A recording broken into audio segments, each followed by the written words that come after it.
Alright, I think it's working now. This was crazy. Y'all here in chat. Thanks for the patience. This was really strange to occur. And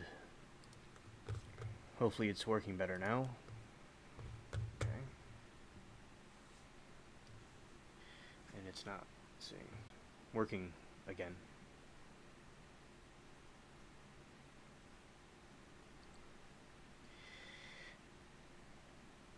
And yeah, so basically, chat could say if they could hear, like I could do it through my phone. See about doing that. Stuff and things like that.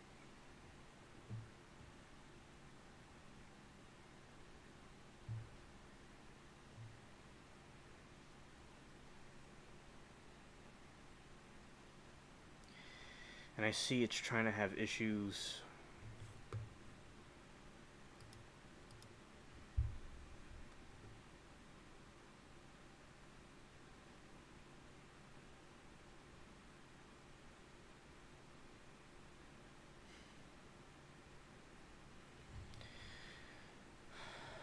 Okay, I don't know how it's working exactly. It looks kind of glitchy. I don't know what was going on. So it could be a couple of different things. I have to get it checked out.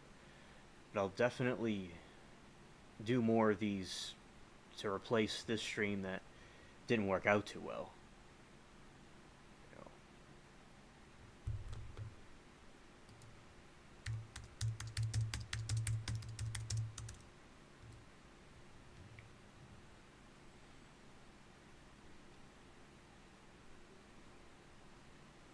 It was exciting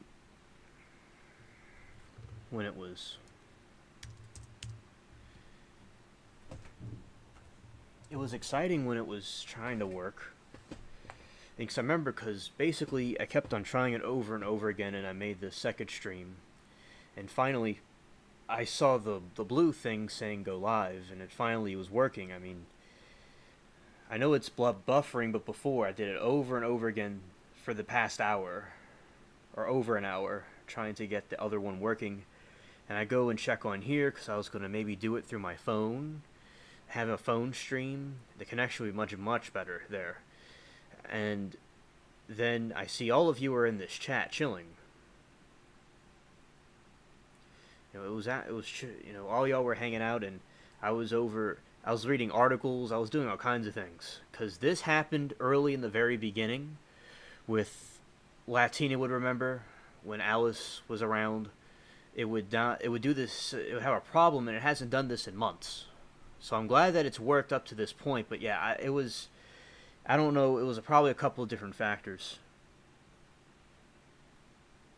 Okay, thank you, Way of the Road. Thank you.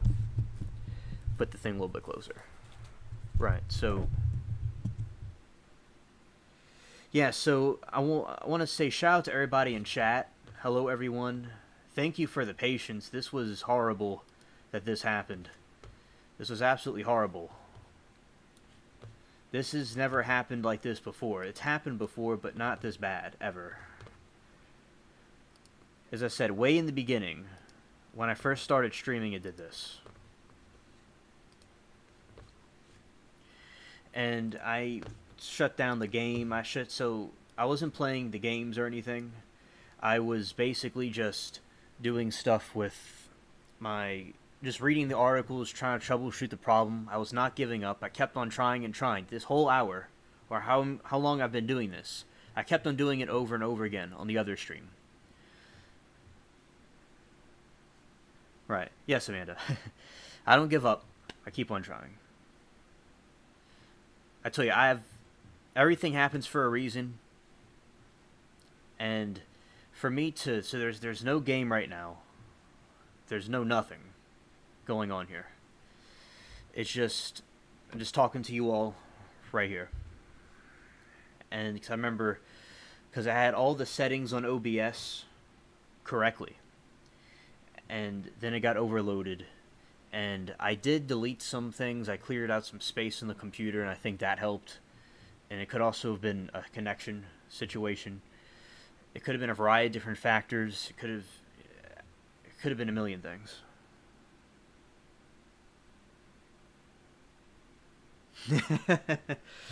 Hey, right on, Amanda. Right on. Hey, Duke. Nice to see you, man. I like the flamingo. I remember at the zoo I saw flamingos when I was a kid. I like those birds.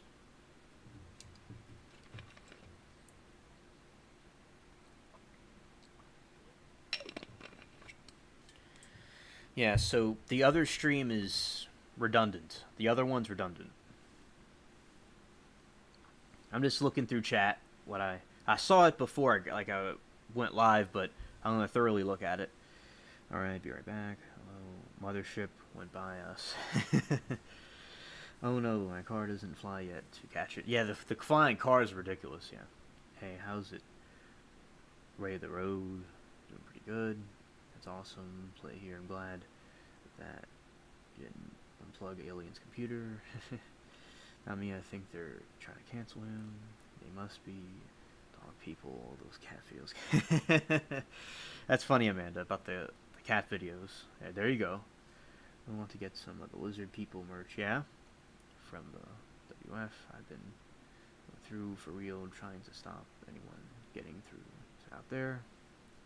Yep. Not the Halloween stuff, yeah. Trying out late with the show. I have something horrible planned for Halloween. Software issues. Yeah, so basically, yeah, chat's funny. I'm glad that y'all were keeping the spirit alive while I was getting things fixed up.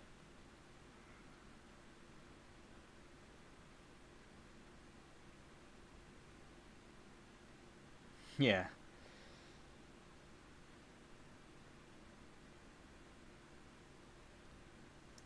Alright.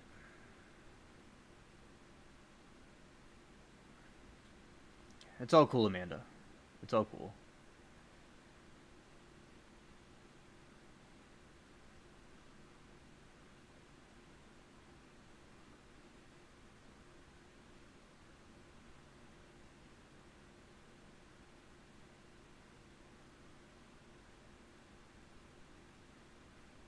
Alright. Okay, I was just looking at chat. Okay, so basically, as I was saying, we have everybody here around this time period. I'm not going to play the game because, for obvious reasons, because we are past that phase. I don't want to cause some connection problem, and I'm going to get into like the different topics with the Halloween stuff, with the ghosts and things like that. All right, so I hope everybody had a good week, and we're about to have the weekend. It's gonna be interesting. And today, I was doing some planting with the tomatoes. I'm gonna plant some tomato plants, and doing stuff with the cats and family. And hope y'all had a good day and a good week. If y'all want to share any information about that, you can if you'd like. And I'm glad I was able to get this live. And I am not too clear about what the situation was before. Yeah, so basically, what about ghosts? And, in New Orleans, there's a lot of paranormal ghost sightings and things like that. And as I said on the other stream on Halloween, there's a situation where the ghost world and our world, like other dimension, it'll wear thin.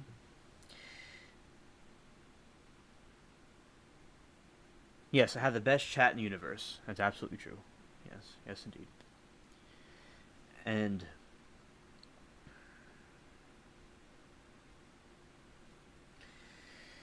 as I said, I could try to play it if y'all wanted me to. I could try it. I'll see. And yeah, so basically, as I was saying about the ghosts and things like that, I'm going to talk about some of the stuff in New Orleans and other things through the internet. And hello, Essie. Nice to see you. And as I said, I'm not too sure if it was the connection or whatever. And I was actually considering doing the live through the phone. But I want to get this thing working. Yeah, so SC, there is a terrible connection issue that happened prior to this. And the window. Yeah, because I have a lot of windows open. I didn't have the windows open before, just a moment ago before it went live. So it wasn't the windows. I had nothing opened. Now there's nothing open at all. Yeah, so during the stream, I had absolutely... When I was trying the stream, I closed everything out. And now, because I was having topics, I was going to like go live on the phone and talk to you all and read it, but I wanted to get this done through here. So, yeah, I think I'll try the game for a little bit.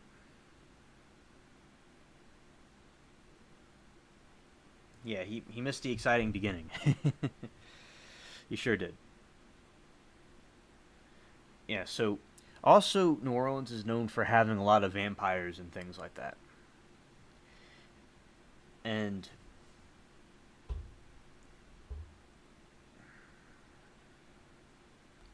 also, I'm glad SE and in chat y'all stay together and strong, and I wasn't going to give up.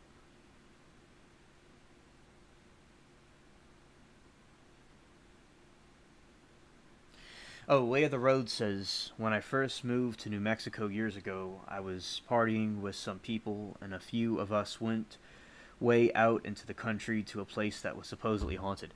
Oh, that's very cool. That's very cool. SE. I mean, not SE. Way of the Road. That's pretty cool.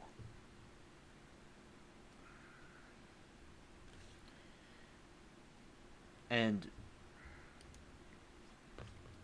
basically, with that, that's pretty cool. I think I've been around haunted places before, and I want to see if the game works.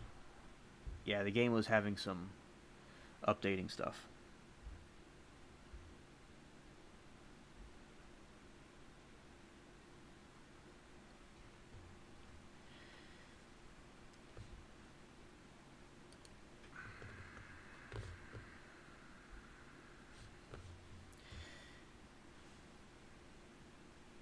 Okay, so yeah, Way of the Road. That's pretty cool that you had that experience.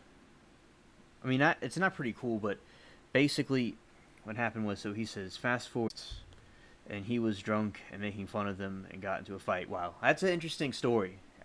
Way of the Road. That's an interesting story. Yeah, but synchronicity, exactly, synchronicity. And also, basically, I think that people that do those ritualistic things, that they're going to see that kind of stuff. There's videos on YouTube of people having those problems.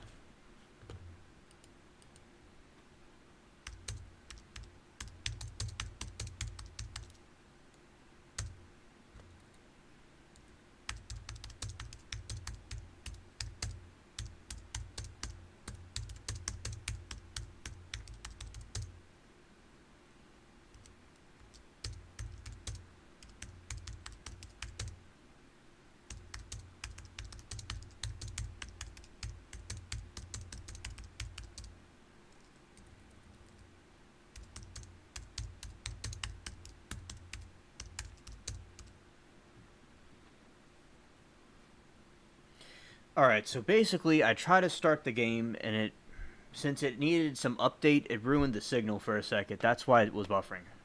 So we're not doing the game tonight, but I tried it, and you all saw what happened.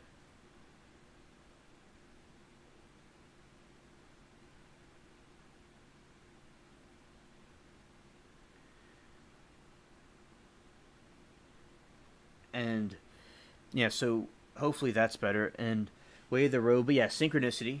Yeah, that's interesting, synchronicity. So hopefully the connection will start working again, because I shut the game off for a second. I tried it, and then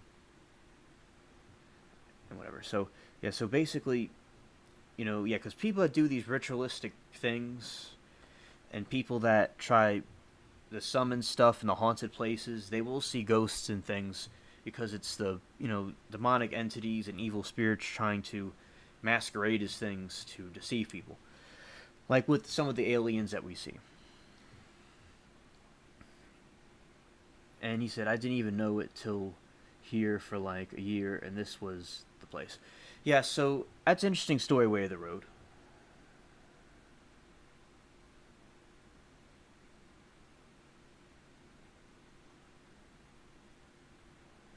Oh, Amanda, yes.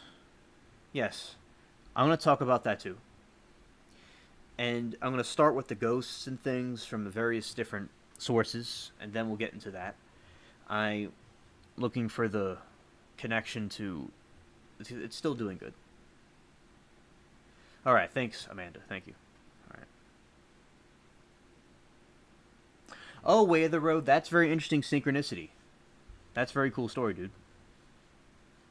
I'm glad that all you are here and hanging in there. Thank you.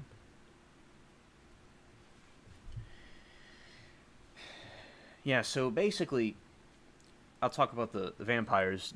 So, a long time ago, there was something called the Wax Museum in New Orleans, and basically, with the Wax Museum in New Orleans, they would have this thing where you would have people, these from France coming here, and the Wax Museum depicted this, but they shut the Wax Museum down. It was really cool, and they had these women that would come from France. So basically, the people from France would come here because the French king was giving women to the men here because they didn't have any women here for them to go with. And some of them suspected that they were vampires also because of their real fair and they had dark hair. They had black hair. Not probably not all of them, but they look like vampires. So basically, you had that was one of them, and that they carry these little bags with them that they thought that was very sus. And we'll talk about that and explore that through the internet also, as I show you all the other part of the stream.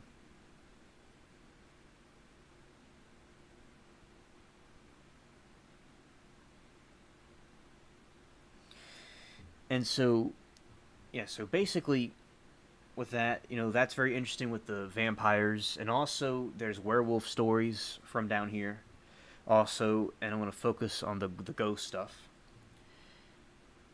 And as I said, the Halloween is from an ancient Celtic practice that they did. And now I'm going to go through some of the articles.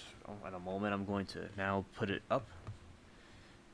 I'll open the other window and we'll go from there.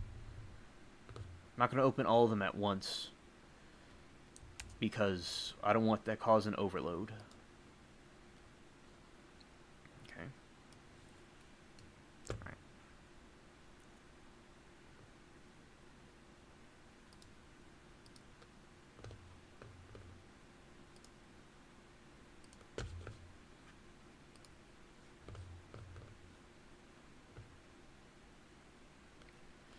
Okay, so we're going to switch the screens now. Chat. Go here. And we're going to go. Okay. All right. It's about New Orleans, and here we go.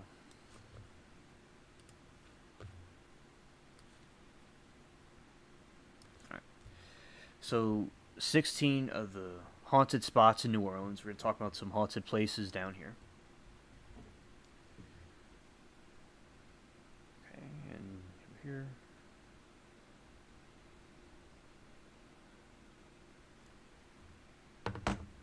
Alright. New Orleans is full of spooky spots just waiting to be explored in and around the French Quarter.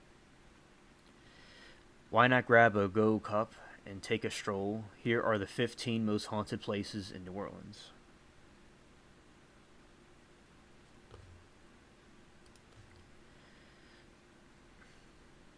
Muriel's Jackson Square. After losing his house in a poker game, Perry,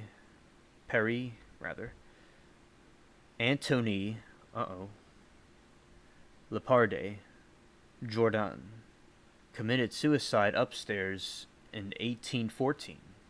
His ghost doesn't appear human, but as a glimmer of sparkly light, there's even a Cience room that guests can visit that honors Jordan's spirit.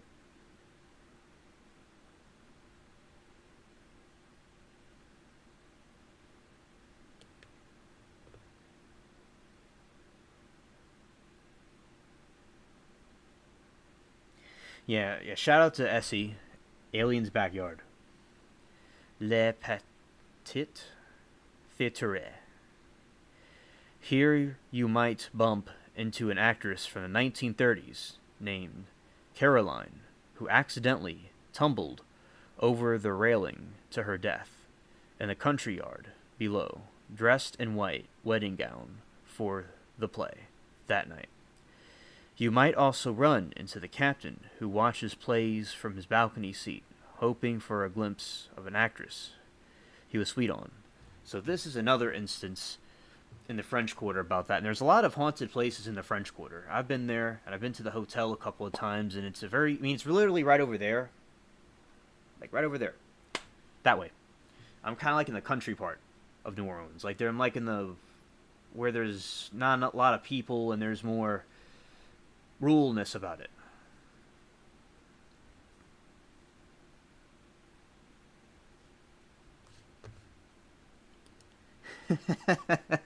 Way of the road.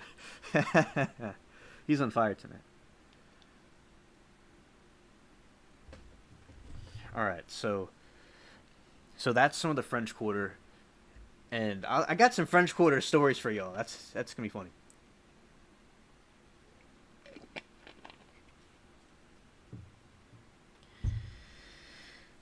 And Paris Antony's Alley. So there's Paris Antony's.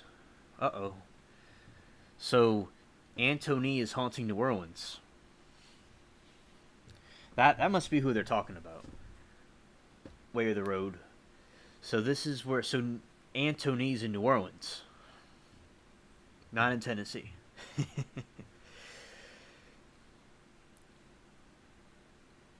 Paris Antony was a beloved priest who worked tirelessly for the poor. Visitors to the alley that runs alongside St. Louis Cathedral say you can see Paris Antony's ghost in the early morning hours.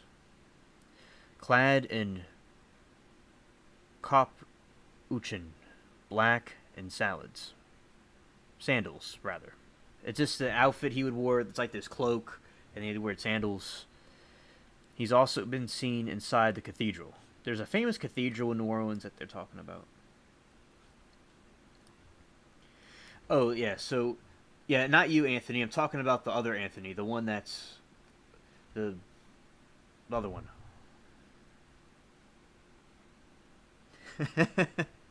Yeah, right on way of the road.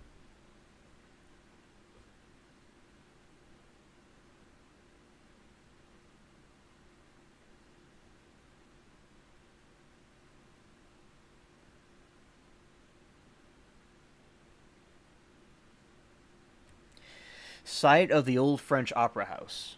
This site is said to be haunted by Margaret, the ghost of an aging story-vile madman. Spurned by her young lover, she committed suicide more than 100 years ago after leaving a note that read, "I will return and kill those that have hurt me." Yeah, shout out to Blankman. He's a cool dude. I was just thinking about him too, Amanda. Alright. Follinker House Books. William Follinker wrote his first novel while staying in his house in 1920s. People swear they've seen his ghost sitting at the writing desk inside and said, "You smell like a pipe." Because people like to smoke pipes, especially back in the old days. Ursuline Convent. In the 1700s, the Catholic diocese sent young girls from French convents. This is what I was talking about, chat. I was talking to you about this before I got into the topics. To New Orleans to find husbands. They carried their belongings in coffin-shaped chests. Like I told you, they carried around those bags that creep people out, and became known as the Casket Girls. Some say the caskets really held vampires from the old country. That's what it was. That they were either vampires themselves or they carried vampires in their bag. So there you go, chat. That's what I was talking about earlier. They had an exhibition like that in the Wax Museum.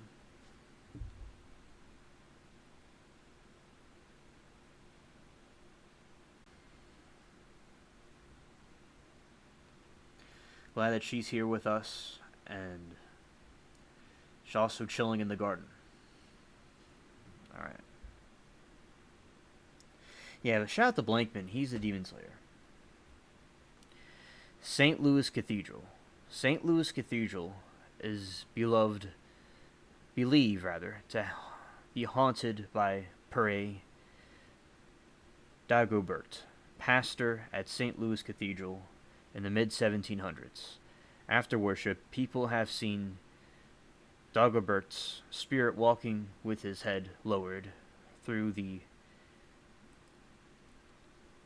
aisles. Yeah, so that's like a bar place in New Orleans, and people have seen that there. And also people have seen things like Lafitte and stuff like that. And so basically, like Lafitte, I'll explain what Lafitte is. So Lafitte was this pirate, and he helped Andrew Jackson, fight off the British when they were invading the city, and he died in Mexico. And he apparently also haunts a tavern somewhere in New Orleans as well. I guess in the afterlife, the people didn't really want to leave the city. I mean, I wouldn't want to leave it either. They're going to be like, in 300 years, the alien spaceship Ghost is still live streaming from his old house back in 2023.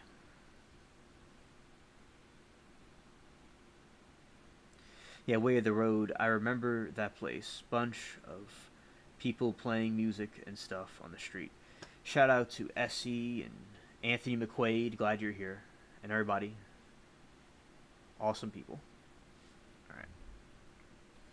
And you remember that Way of the Road. That's pretty cool that you got to experience that.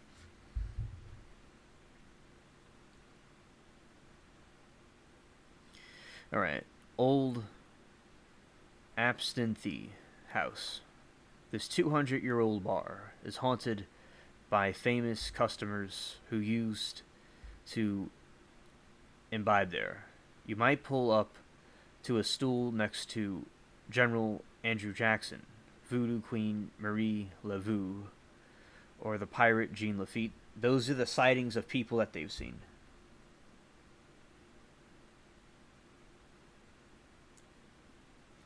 So, basically, what happened was, you see these different ghosts here. That's what they have. And there's Christian theories that some of the ghosts could be not really people from the other side, that they're really these people that were, it's like demonic entities masquerading as people from the past. That's a theory about them. And like New Orleans was famous for a lot of voodoo. That's another thing we'll talk about too, on another stream. So that's basically partially the reason for all this paranormal stuff, is that they did a lot of paranormal things here, and as you can see, some messed up things occurred here. And they've seen bottles, glasses, and chairs have been seen moving around.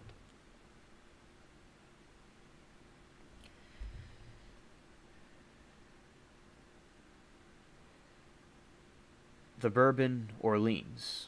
The Bourbon Orleans was home to the famous Quadron balls. Today, a lonely ghost can be seen dancing beneath a crystal chandelier. The hotel is also home to Ghost Nun, who slapped a man working at a stairwell for swearing. Yeah, so, and basically, like you see this ironwork. We have this kind of ironwork over here. Out here we have that. And I love the ironwork. I love the architecture down here.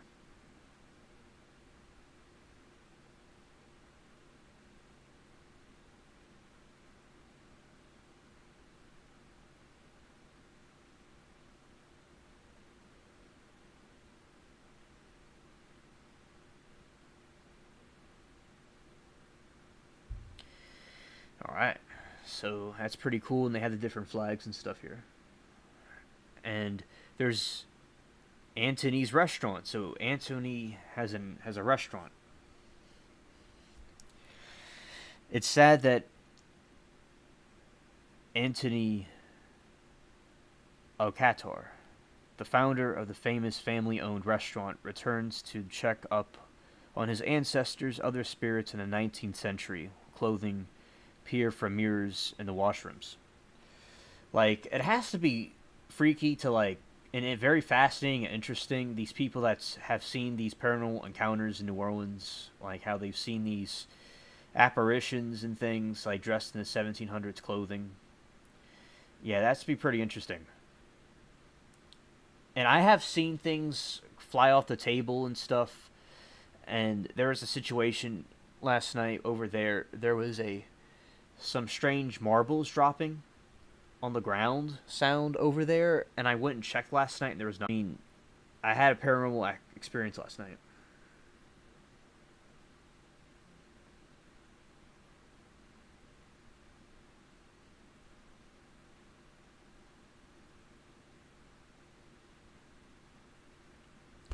All right.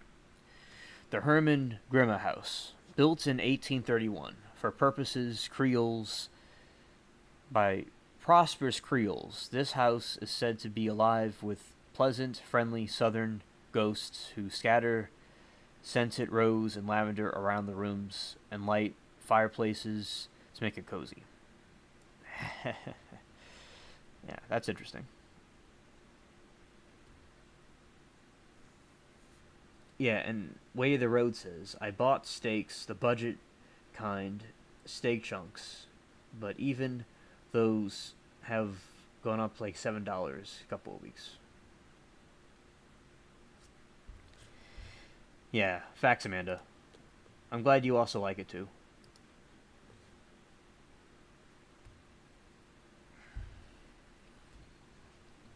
Napoleon's house.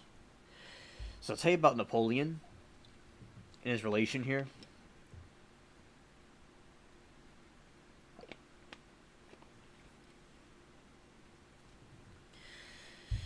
So basically, in down here, so Napoleon was in Europe and in England, and there was a war between them over there in Europe, and you know, there's certain banking situations going on over there with the bankers and stuff, and with the French and British were having war, and like Napoleon was trying to take over everything, and so even try to go into Russia, and Napoleon was in exile, Napoleon the First, and he was supposed to go down here, but he died on some island out there in the Mediterranean, and he never made it down here. But Napoleon was supposed to be down here. He was gonna go down here in exile.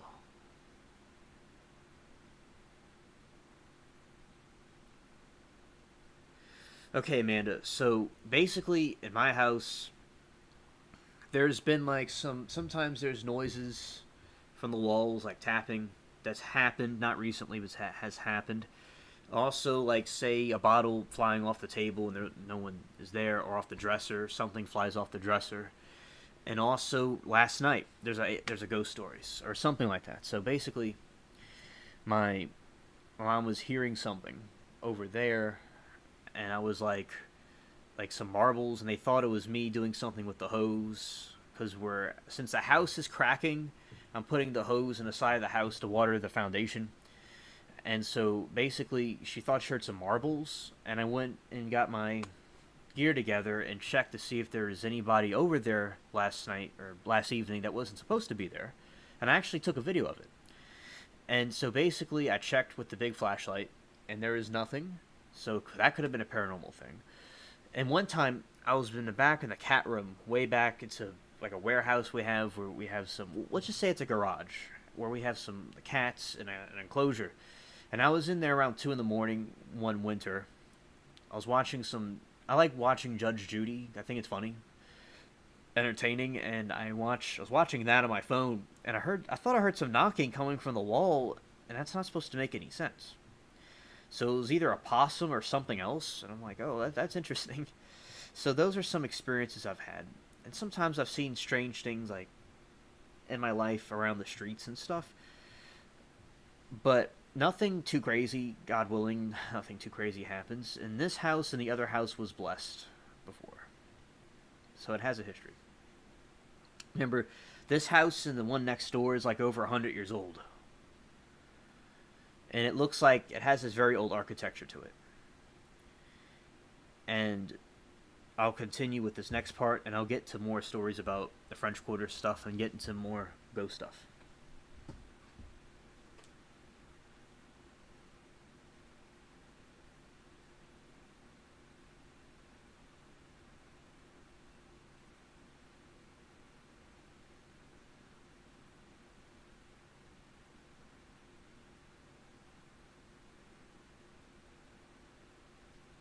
All right, Napoleon House.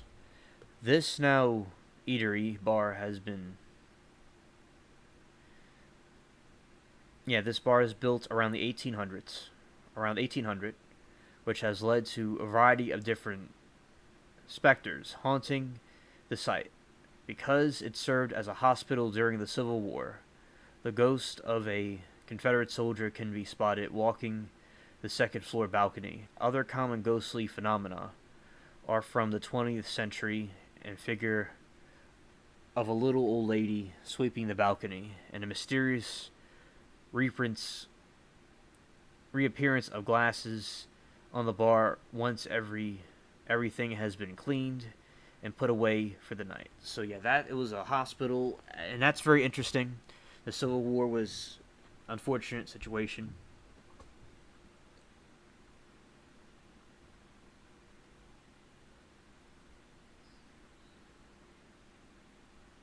Hey Rebel, glad to see you here. We had some technical difficulties, but it's better now. And yeah, so basically, I remember with let's see, the food prices. Yeah, because with the inflation going up so high, I mean, food is getting very expensive. I totally agree, Way the Road, and like we are not their main interest. Like it's their interest, and also, like, say the different agendas are pushing with energy and things like that. It's like it's all like rigged against us. The situation with the different, food prices and things going up. It happened in Germany and the Weimar Republic. It's just terrible with the inflation. I do agree.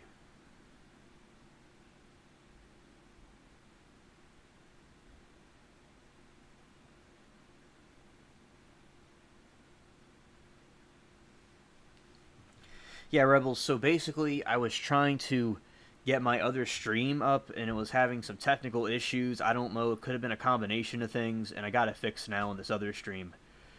But I'm just talking about ghosts and variety of different topics, also like what chat's talking about. And so yeah, so basically, with the inflation, it's going up and going up, and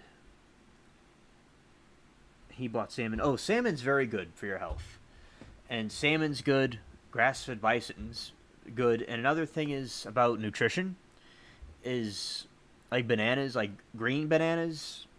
It has less sugar in it, and that's, in my opinion, better for you than the other bananas, the yellow ones. So yeah, that's good for nutrition. And yeah, because Amanda could take supplements, or people could take supplements, but people could eat what they want. And yeah, so basically, with the the different things like omega 3 is a good nutrient. But yeah, I like fish, I like salmon, and I like eggs. Eggs are a good one to have as well.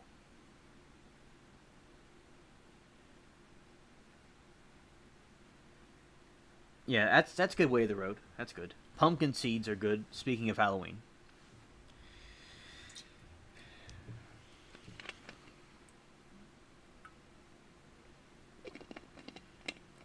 and like basically way of the road, it's like the country's going into a direction of like a dictatorship. It's really unfortunate.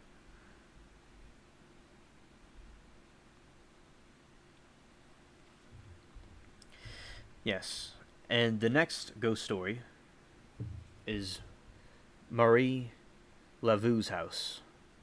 So this has to do with voodoo, which is a topic I'm going to be covering as we get closer to Halloween. So the voodoo queen, Marie Laveau, lived on this site, now 1020 St. Anne Street, between 1839 and 1895. Her spirit is said to still conduct wild voodoo ceremonies here. So, basically, Marie Laveau, she was...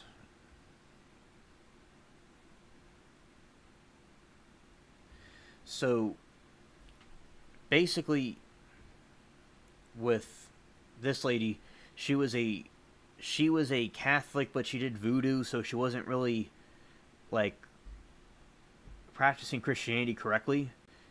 And she was Creole, so she was related to the French people and to the blacks. Like she's a mix between the whites, the French whites, and the blacks. And it's called the Creole people.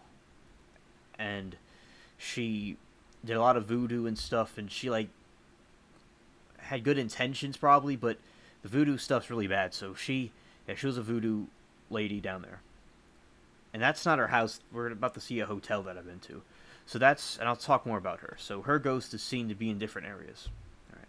So Amanda says, Alien, did you call an ABL yesterday? I was actually not there on ABL because I had to do some things. I was doing some stuff rather, and I'll be on the next one. And so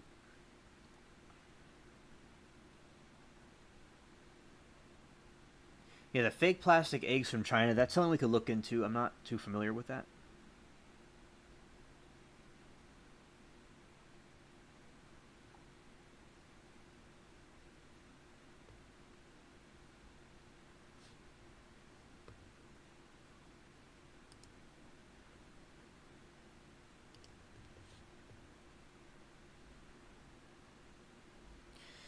Alright, so here's the hotel. And this is the Hotel Monteleon, and I've been to it numerous times. I've eaten there, and I've stayed there. And this one has a lot of haunted situations.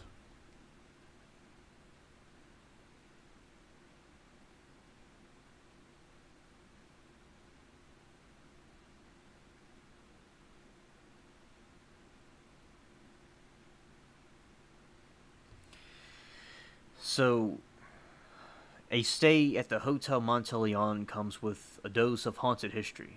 Legend has it that the 14th floor, actually the 13th floor, of the Hotel Monteleon is home to some paranormal activity. Guests have reported hearing the footsteps of Maurice Berget, the young ghost child who haunts the hotel.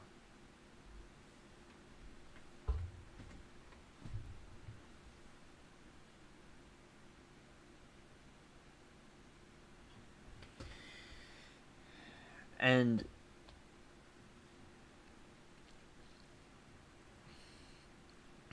also, so basically,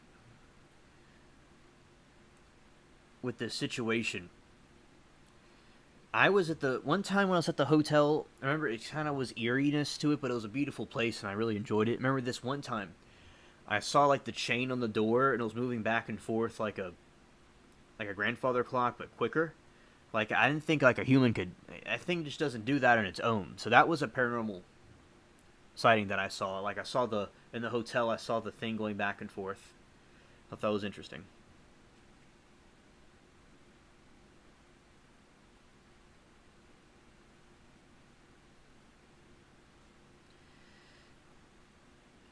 Understood, Amanda. Thank you. Yeah, Amanda. The whole country it's falling apart, and like they're practically taking us over.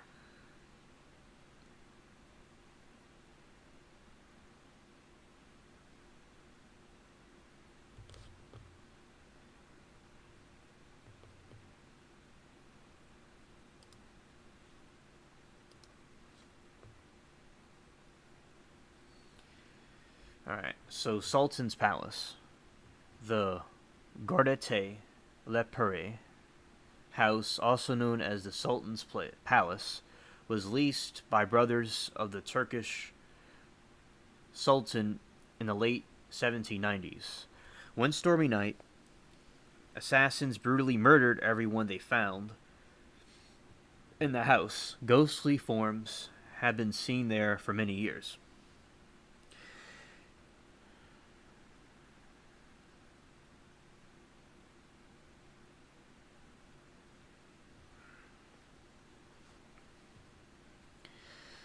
And also, another thing that I'll mention here is that with Andrew Jackson, he was from Tennessee, and he came down here to defend the Americans from the British invasion. So that is very, noble of him to do, to protect America. And also, so basically, the ghost story about this one.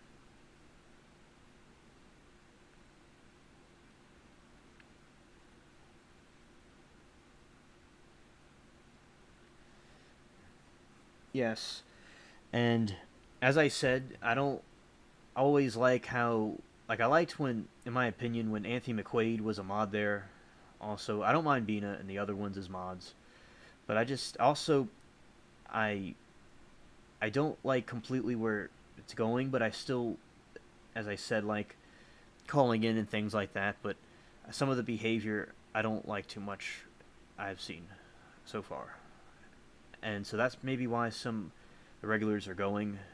But said last night it was pretty. There's a lot of chaos going on, and I know, yeah, Amanda likes seeing my calls on the show. I like calling in; it's pretty cool. And also the ghosts of Andrew Jackson Hotel. At the Andrew Jackson Hotel are some of the more interactive specters encountered in the city. Back during the building's tenure as boys' boarding school, 5 students died in a fire. Well, that's terrible. But they have spent their afterlives playing and causing a bit of childlike mischief, and their laughter and footsteps are often heard throughout the hotel and courtyard. The spirits of the boys, along with one believed to be the former housekeeper, will move personal items and furniture around guests' rooms, and the boys hiding items as a joke, and the housekeeper fluffing the pillows and straightening the towels.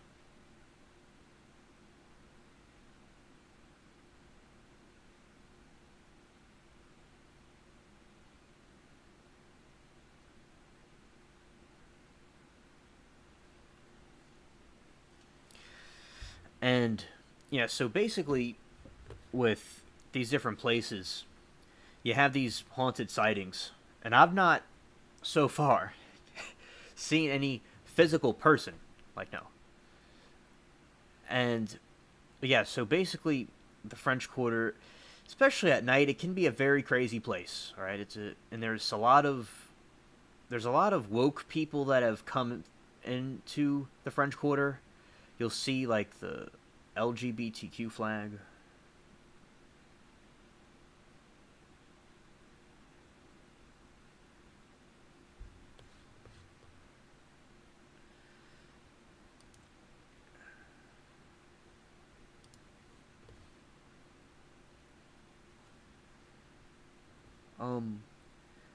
Yeah, there we go. A shout out to Anthony McQuaid. And it said it's very saddening to see that, as I said, like Bina and the other ones are fine, my good friends. But just it's saddening to see that Anthony's not there, like as a mod.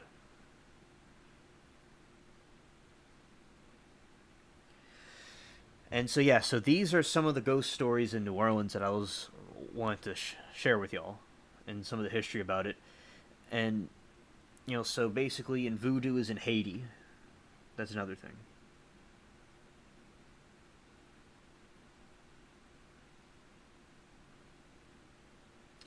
I love Tennessee. And remember my uncle. My uncle, he's still alive, but he's a he has some kind of he has some kind of he's impaired, and he's older, and he has some kind of like not MS, but something like that, or some kind of dementia or something, and he is being taken care of. I remember when I was in Kentucky with him, and it was very nice up there. And I went to Tennessee and Georgia. I remember the Georgia airport. That was a place. That was impressive. Yeah, that was impressive. It's like a whole history museum there. Way of the Road, I have a good friend of mine. Shout out to him. He is in Arizona, and he shows me the mountains and its cactuses and things. And yeah, Arizona is a really cool place too. And look, I love New Orleans dearly, but all America's pretty cool. I love all the places in America. I like how it's such a diverse place of different things. Like we don't. They always talk about they want to import people from across the world here. It's like we have our own diversity here. You know, all kinds of diverse places. You know, like where I am is like France and like London and like Paris, and where like the Tennessee, like where Rebel is, it's like it's like England, the nice rolling hills of England, or France in the country. Even if he's not in the country itself, like specifically him, just that area, it's like England. And also Arizona is like the deserts of the Far East and places like that. I mean, America's got it all. King George III, although it didn't work out, he really liked it too, but it was best that America was independent.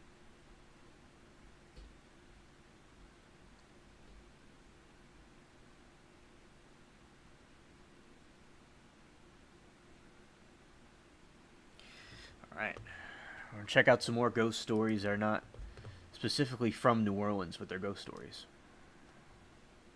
For getting ready for the Halloween mood. I need to close the... I gotta... This window's gotta chill out a little bit. Alright.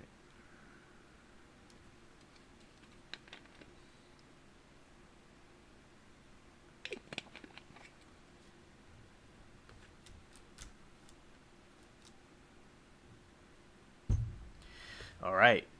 12 real ghost stories that will send shivers down your spine.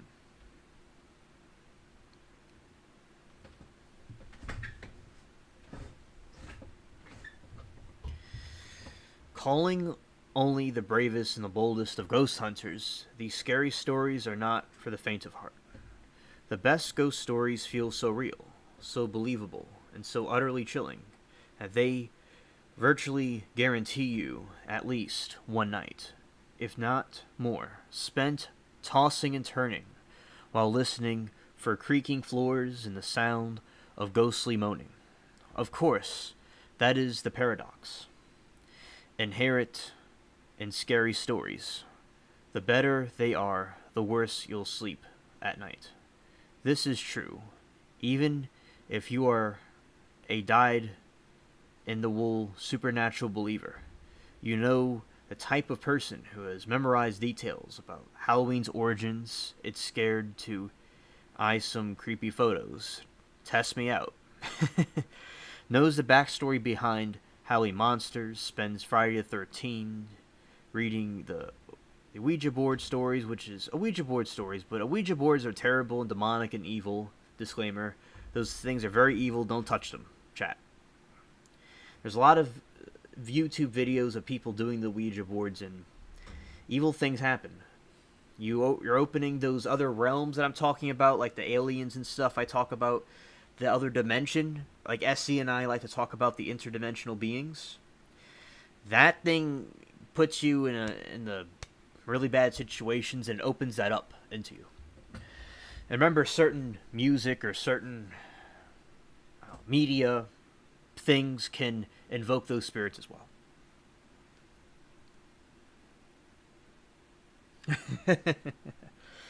That's funny, Anthony. All right. In the spirit of season, we've rounded up some spooky stories, all of them based on true events that are guaranteed to haunt you. So it's okay, we get it. All right, now we're going to get into the story part, because they sit there trying to go back and forth, and we're just going to get into the story. Little Hands. I've never lived in a haunted house, but my mother did as a teen. Writes, it's from a Reddit user. Patented Spacehook. Recounting a true event. Other houses on her street had strange things going on too. A few homes away, her lived a family. One night, the daughter went to the bed with a bad headache. The next day, she was dead. She passed away from an... What is that? I have to look this up. It's some kind of condition. That's messed up. I'm going to see what that is exactly. An aneurysm is an abnormal swelling or bulging wall of the blood vessel, such as an artery. Oh wow, that's very sad, unfortunate. Hello, Latina.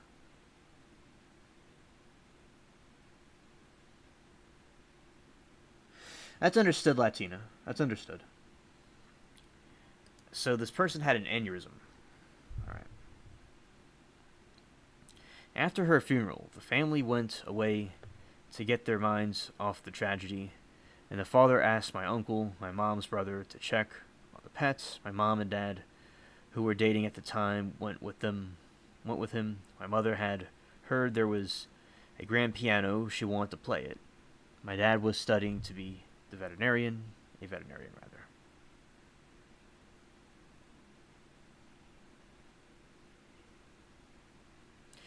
After entering the house, my uncle and my father headed into the basement to see animals, and my mother went to the piano on the ground.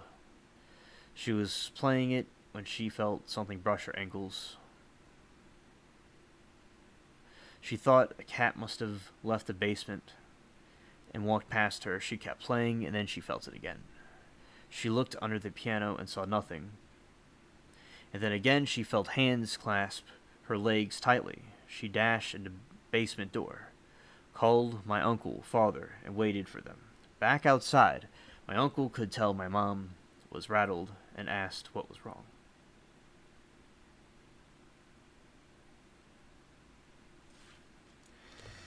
Exactly, Anthony.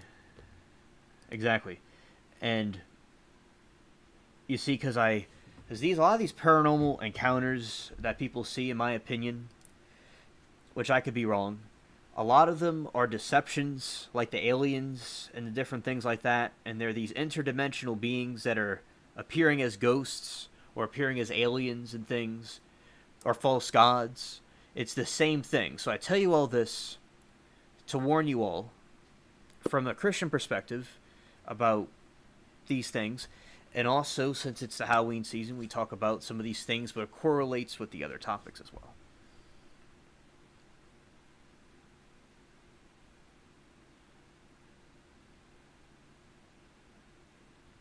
Way of the Road says, there was a crackhead around here who'd stand on the street corners and spin around, and these new age chicks thought he was opening up gates, so they go around and try and close them. Yeah, there you go. That's a good point, and that's what a lot of those people do, in my opinion.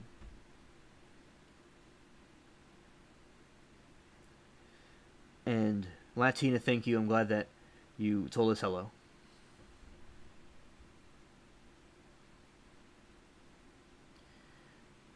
Well, that's good, Latina. Your chickie is still alive. Alright. She told him what happened, and he turned white. He told her the daughter who had died used to play the game with her father. When she played the piano, she crawled underneath and grabbed his ankles and pushed his feet and down the pedals. Yeah, so that is a ghost story. As I said, it could be a apparition causing a deception, in my opinion. So be aware of those things.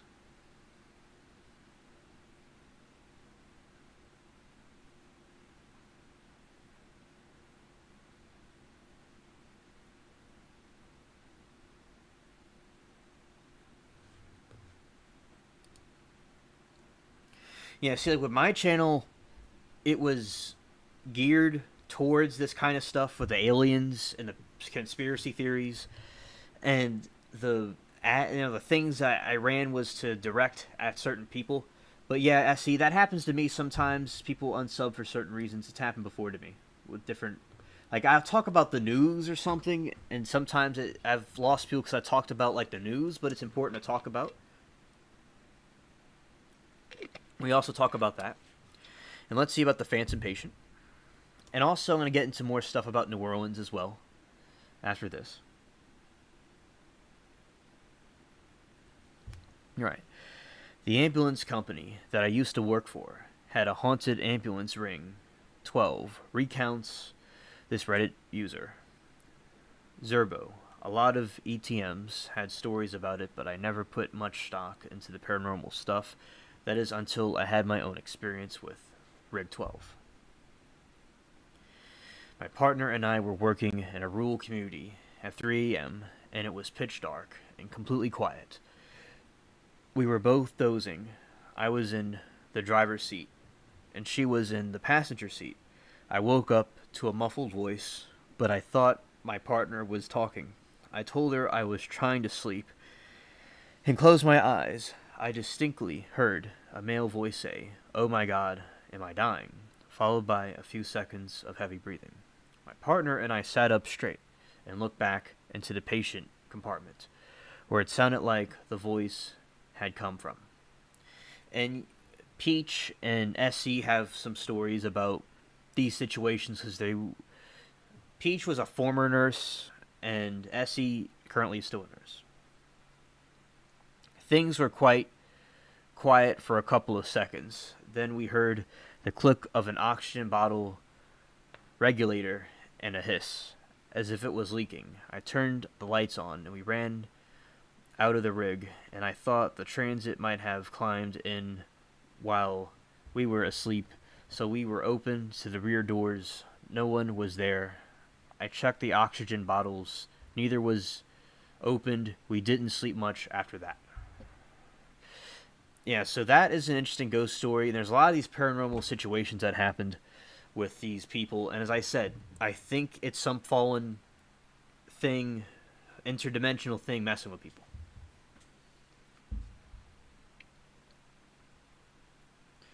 Tomorrow we'll be talking about something a little bit different, because it has to do with tomorrow. We're going to talk about some new stuff. Although I like doing this too, I might talk about both. I don't know, but I remember last week we already planned out the one for this week.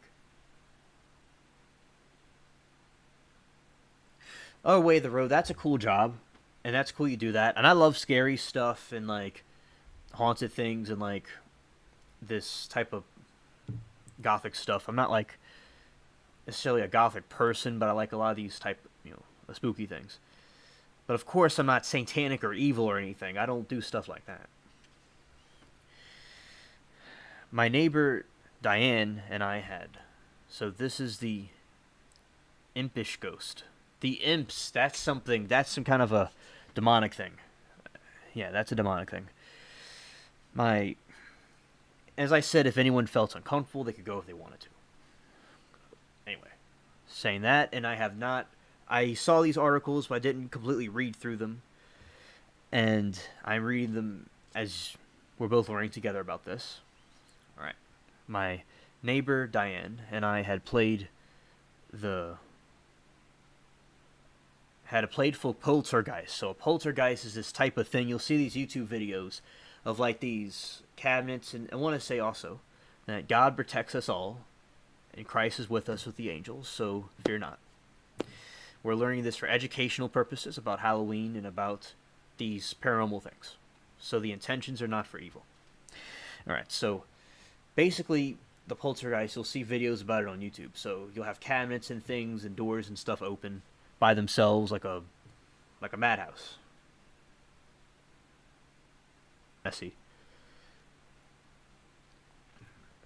And the Germanic people, and so that goes for like the British people, English too, and the Scandinavian people love scary, spooky stuff. And that's a trait some of us share in chat, and also especially like Amanda and Essie and myself. We like that. And SC and I like to talk about spooky things on our YouTube channels. So basically, and that's why I was talking about to say Norm and Meta about the interdimensional things. If you just look at a YouTube video, you'll see that there's paranormal stuff that happens because there's some other realm that we can't really access, like we can access this or that, like the spiritual realm where God is, Jesus is, and stuff like that. So that's what a poltergeist is, this thing that opens up stuff and it throws things around like it's a whole party of people. Yeah. And so, continuing with the story, my neighbor Diane and I had a playful poltergeist for years, and we called it Billy. So begins with the Reddit user Abyss. In their real-life ghost story, I come home and find something put in a weird place. Milk in a cupboard, toilet paper in the fridge, laundry, detergent in the bathtub. Diane called to ask if Billy had been around because she couldn't find a gallon of milk. We finally found it outside on her back steps, and sugar. Darn, I'd had enough. I would point to Diane's home and yell, "Go see Diane." Within 5 minutes, I'd get a call from her. "Thanks a lot," she'd say. He gone and pulled shenanigans at her place. This occurred for the entire 2 years we lived there. No one believed us, not even our husbands. My mother thought someone was stealing from us when we were sleeping or out of the house. My sister believed something was going on, but didn't know what. I still cannot explain any of it. If these real-life ghost stories, and this is how you eerie, it's pointing you to something from Hulu. It's an advertisement for movies.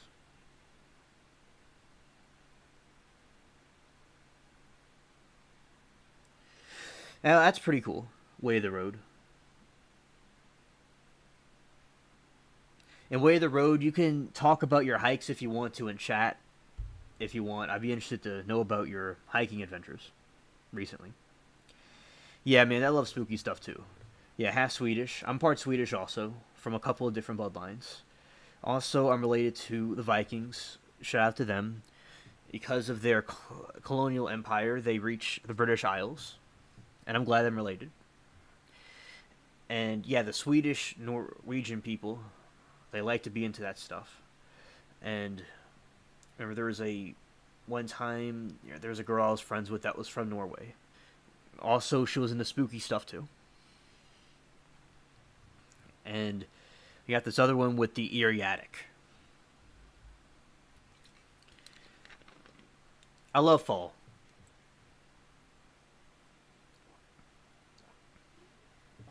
It wasn't an advertisement. It was just when you write it, and I do blogging. It's like when you do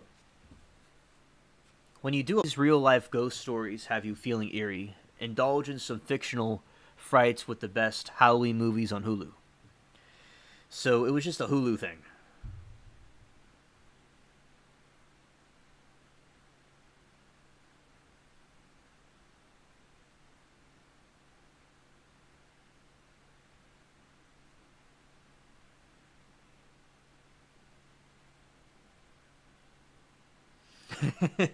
Rebel said, "I hiked my ass off to the bus stop before I got into a car.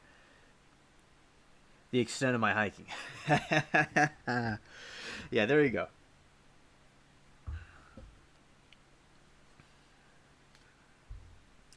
So basically with fall, I'll tell you a story. It was around 2014. Although it's been cold down here since then, like last year and the year before. So basically, I remember I was listening to some Celtic music. So like the Celtic people are these like Scotland, Ireland, and the Welsh, the people that were there before the English went there. And because I'm related to them also, and I remember I was listening to it around fall, and oh my god, it was so cool, the weather. And I was in like a hunter-gatherer mode. So hunter and gatherers are these people, are our ancestors that hunted and gathered, and they got real. They went to sleep at a certain time, and I would get kind of sleepy, and it was a pretty cool experience. I love the fall in my tree. It turns different colors. Remember the little tree I grew over 10 years ago? It turned red, it turned yellow and orange. Yeah, see, I love fall. I love pumpkins and stuff like that. Since I was a little kid, I liked Halloween.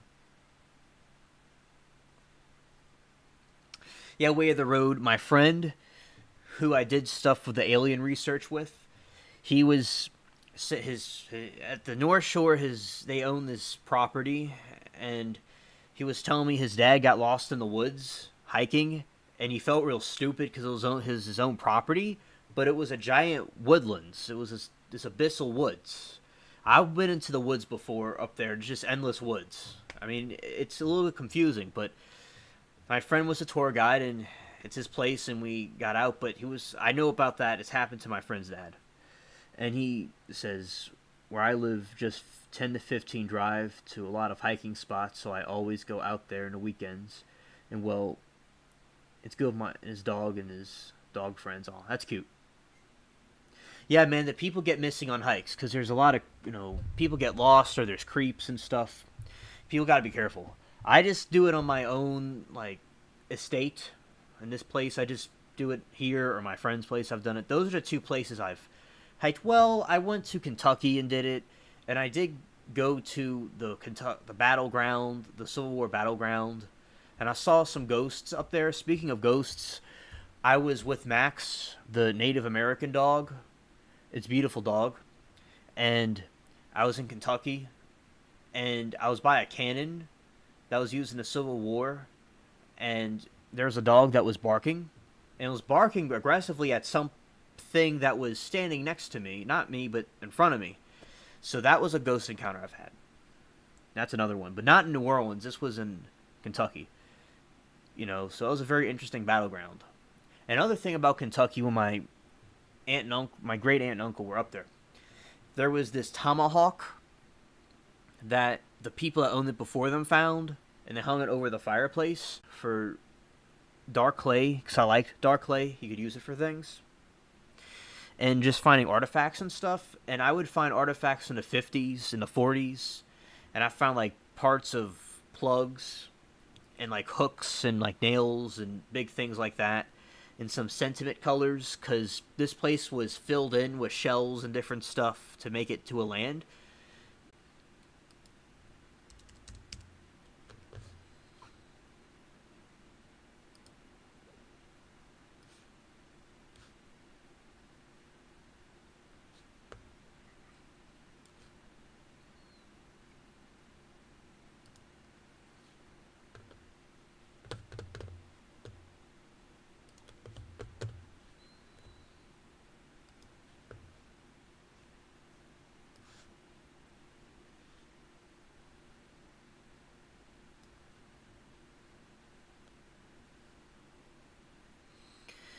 We'll see what it does. See what it does.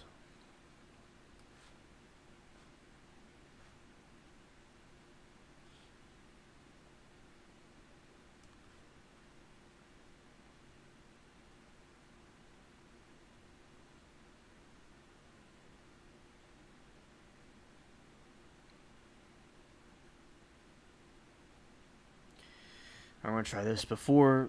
Yeah, so they got down to recounting their scariest of ghost stories about living in a place that was obviously teeming with honest goodness members of the spiritual world. They pointed out the irony of ghost stories that begin with the phrase, "I don't believe in ghosts," but after, "no matter." How the ghost stories that began with the phrase, "they don't have a ghost story." So after all, no matter how a ghost story begins, it was hinges of the notion that comes on course with believing in ghosts. A few years ago, I moved into the bedroom apartment in Melbourne, Australia. Synchronicity, that's where my sister is. Shout out to her. They went on the recall.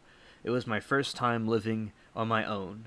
The apartment block had been built in the 19... Came home from work one day and went into my bathroom. I saw something strange, a wooden board which had covered a hole in the ceiling that led to some attic space, lay fractured in two pieces on the ground.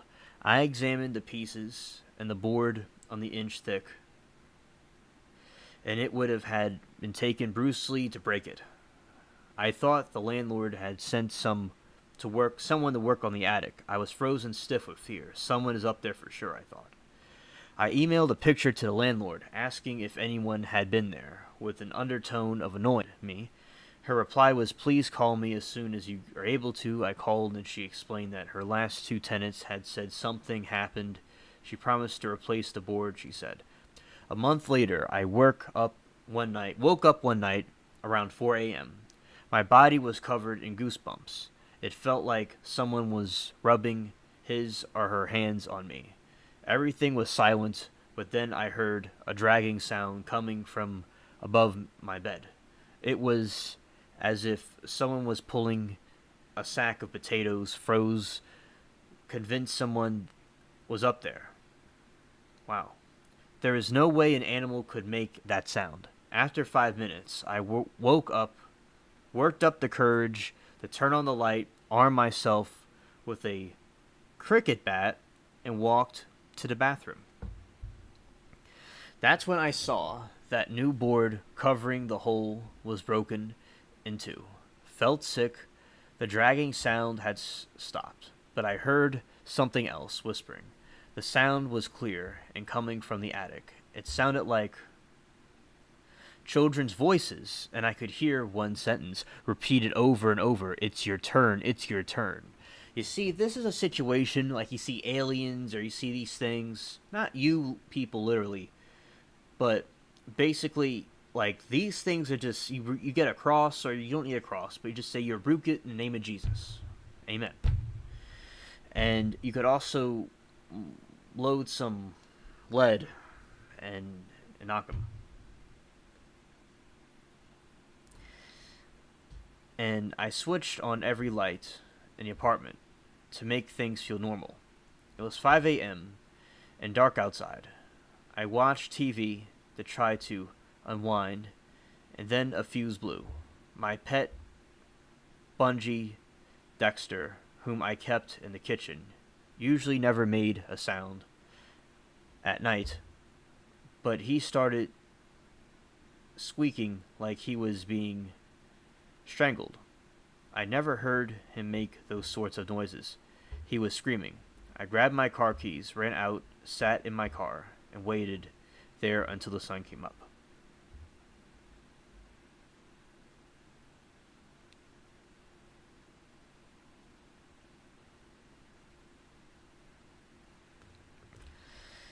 And also, let's see. Amanda says, "That's very cool. Does she live in there now?" Yes. So, before I go on with this, it's almost over, the story. My sister, my half sister, right? She has a different mother than I do, and her mother is from India, because the British had India. Yeah, she lives in Melbourne now, and it's in the city part. It's not in the outback. The outback is where all like the wild stuff is. She lives in the city part in Melbourne. I'll show you all it on a map. And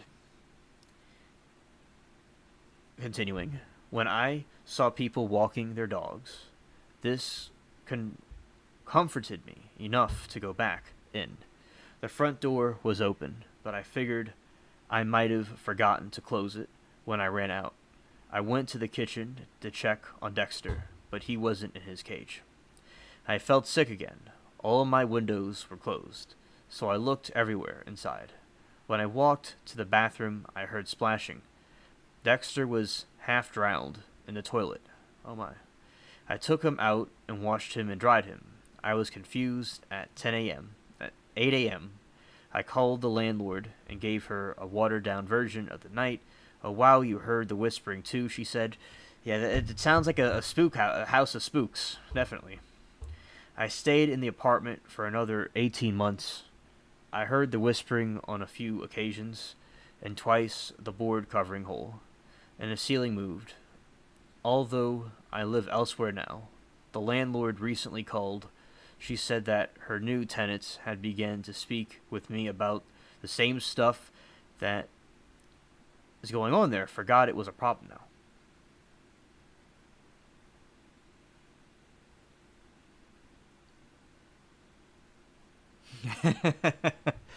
Yeah, Essie, I cut her in half. I did.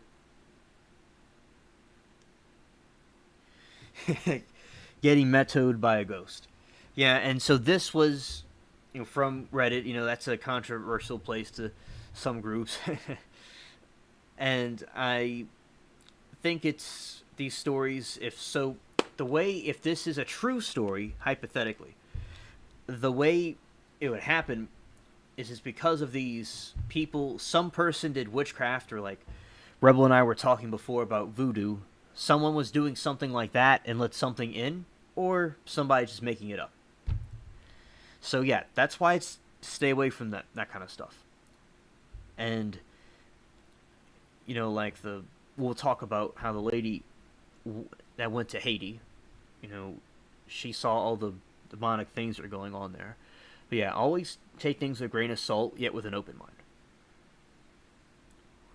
Also, and there's a lot of video evidence of this kind of stuff that happens, which I think is very good and interesting that they have a lot of ghost encounter videos, because in our modern times we're able to document these kind of things. So there's an explanation for it. One night when I was 10, I was woken up by my bedroom door opening. So this is the boy with no eyes. One night when I was 10, I was woken up by the bedroom door opening, followed by something sitting on my bed. This user recalls. Chemodo4 recalls. A childhood bruise with a very persistent ghostly apparition. I felt my leg grazed and bed sink under a person's weight. It's just Mom, I thought, and I opened my eyes. It was not my mom. I found an eyeless boy. So basically, and people you'll see that make evil policies and stuff, they're like a person with no eyes, like somebody that gives off a creepiness about them. So this story reflects in a symbolic way about that, the vibe that these people give off. And a lot of people that are against us and our movement are into occultic things. So this is a good way for you to know yourself. We know ourselves, and we know how the enemies work, because all this is intertwined.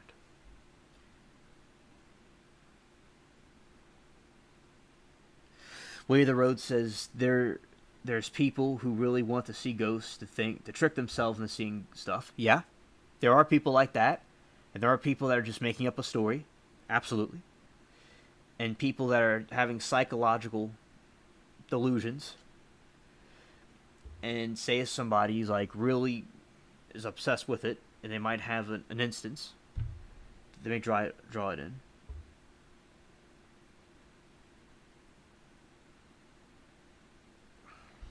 Right on.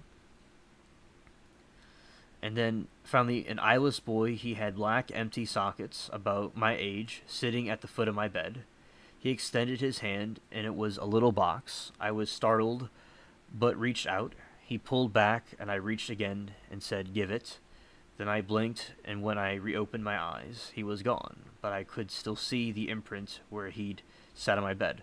But as I said, there are demonic creatures and entities, in my opinion, that will harass people and bother people that were let in there, like people that do voodoo and stuff. And they're called different things, but that's the main thing that we all know about here. And that has to do with some of these things, given that if these are real encounters, which some of them may not be. Some people might be being tricked, and some people may be dealing with some demonic entities that also appear as aliens and ghosts and different apparitions. It's all, interconnected. And people that, when you go away from that and go to God, you don't have these, you'll be safe from these kind of things. Fact chat. Right on. Fast forward 5 years. My girlfriend came over to do homework. After she finished, She took a nap while she waited for her parents. And disclaimer, I've never had an experience like this before. Alright? No. When they arrived, I tried waking her up. She opened her eyes suddenly, looking up at the corner where the wall met the ceiling. She pointed there and went back to sleep. I shook her again. She came to full consciousness, and I explained what she'd done. She looked haunted. Upon the wall, I saw a little boy with no eyes. He was there in a Spider-Man pose, staring at me. I freaked out and told her my story about the same kid.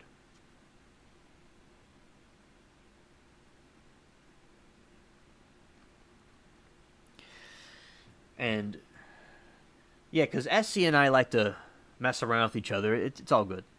It's all good. Fast forward to another 5 years. I was with the same girlfriend, and we had a 2-year-old. We were living in my parents' house, in my old room. My daughter started waking up in the same time every night, and she'd talk. After a while, I noticed she had almost the same conversation every night. I playfully asked her once whom she was talking to. She said, "It's a little boy. He's nice. He's lost and looking for his mommy." My daughter's nightly conversations continued, and we got our own place later that year. So basically, it's probably not even really a spirit of a kid. It's just some interdimensional being trying to mess with people if it was real. If it was real.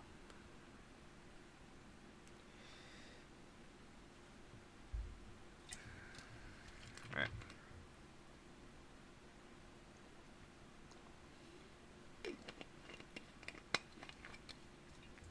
Continuing.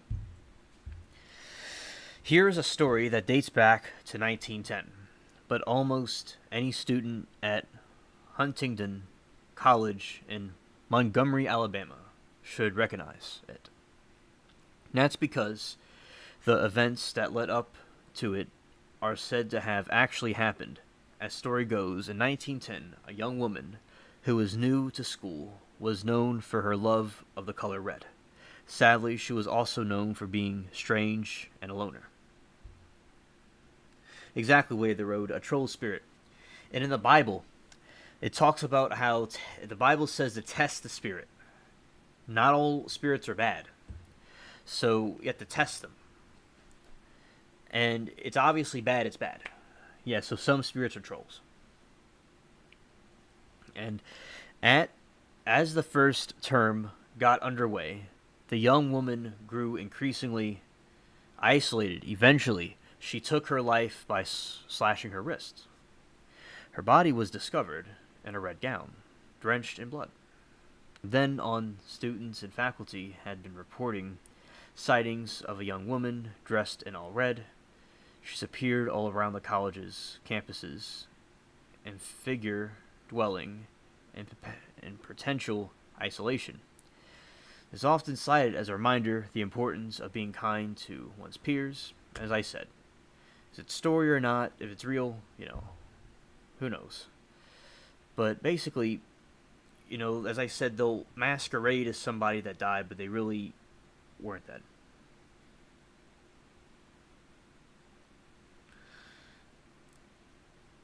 And also, basically, we got to get some of these ghosts to wash the dishes in the spaceship. We got to get them to do that. Let's see, this sounds similar to the one I just read, but Huntingdon's College is just one of many haunted colleges in America, each with its own ghost stories. This next true tale comes from the University of Michigan in Ann Arbor. The haunting happened in 1972 at a party hosting in University of Michigan. Students living on Ashley Street, a 15-year-old girl who had probably had no business being there in the first place suddenly felt a strange bone-chilling thing like a apparition or something, according to the Michigan Daily. An attempt to warm up, so she felt a chill. Sometimes with paranormal situations, you will have cold chills. That will happen. That's from what I've heard.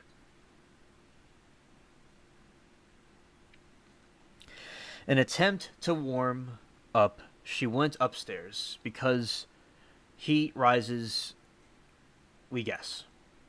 That's when things really went awary. One of the walls of the house started moving, and a black shadow approached the girl.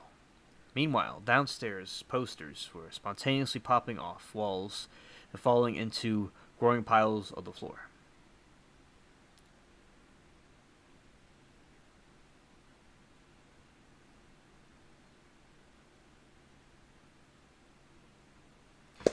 Yeah, a shout out to Amanda, because the possum, because Stranded Lifeform had the possum as the dish cleaner, and it didn't work out too well. So Amanda, yeah, she's gonna make them look spotless. Yeah, facts. Yeah, shout out to Amanda with the laundry and the cooking and the dishes. Shout out to her. She's Superwoman. She's a Wonder Woman. Yeah. Continuing the story. The girl wandered back downstairs, where she found herself saying these strange words. The drugs and addictions were my fault, and I accept responsibility for that, but I was not that way deep down inside. I want to apologize to everyone involved for what I have done. What made those words even stranger was that the girl did not do drugs, let alone have an addiction. So sometimes, and people that are believers can be attacked if they're under attack by the enemy. Anything that happens to anyone, the Bible says, the rain falls on the just and the unjust. But of course, God would have his reasons or whatever for a particular situation. So God having a shield and hedge of protection around all people, all of us believers, would be okay. And if something were to occur, God would protect us. So this has to do with a possession. So sometimes people can be possessed by spirits and stuff. Those that are, not of God, they're receptible to things. So that is a situation like that. It's like being used as a puppet. And I think in the political climate of this country, it seems a lot of people are being possessed by things that do bad stuff. And the Bible talks about there are the sons of God would take over the leaders of the earth. And they're minions. So people, they could be influenced to do things. Or this situation.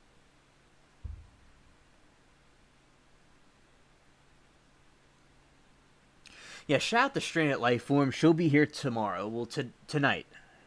Friday night. Shout out to her. Her words didn't seem all strange to the students who lived in the house, though. Before they moved in, the house had been inhabited by a man with a very serious addiction. The reason he had no longer lived there, he had died of heroin overdose. I had two cousins that had drug problems, and one of them passed away because of his some issues that didn't have to do with drugs, but he just abused his body. Rest in peace. And he was for our conservative movement, and I learned a lot from him about different things. And has the ghost of Ashley Street made more appearances? That remains a mystery worthy of most members of the horror stories. All right.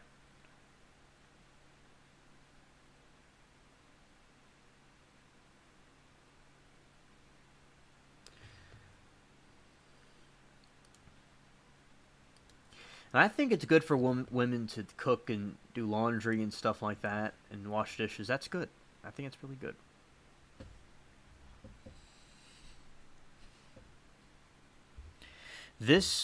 So this ghost story is called The Ghost of Frederick Jordan.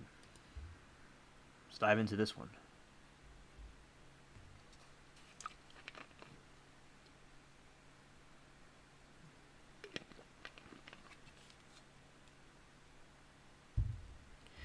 This real-life ghost story concerns a man named Frederick Jordan, who held one of the most lonely and desolate jobs in existence. Jordan was a lighthouse keeper for Pinefield Reef Lighthouse off the coast of Fairfield, Connecticut. Built in 1874, the lighthouse was primarily a way of warning ships of treacherous hidden reef, responsible for more than its fair share of harbor accidents. In 1916, Frederick Jordan was the head of the lighthouse keeper. Tragically, he drowned in a boating accident just before Christmas of that year, when he was caught in a gale while rowing home to see his family. Wow.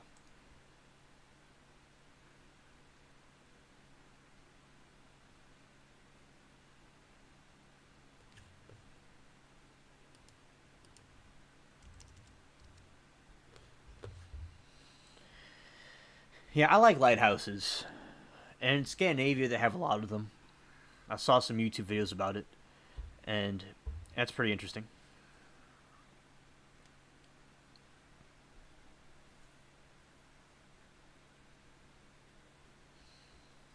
Ever since then, lighting and equipment malfunction in the lighthouse has been blamed on Jordan's spiritual presence. But even more chilling is the keepers of the Pinefield Reef Lighthouse often find the lighthouse logbook Jordan died. Locals have recounted witnesses an undefinable figure appearing on the water to help stray boats and find their way to safety near the reef.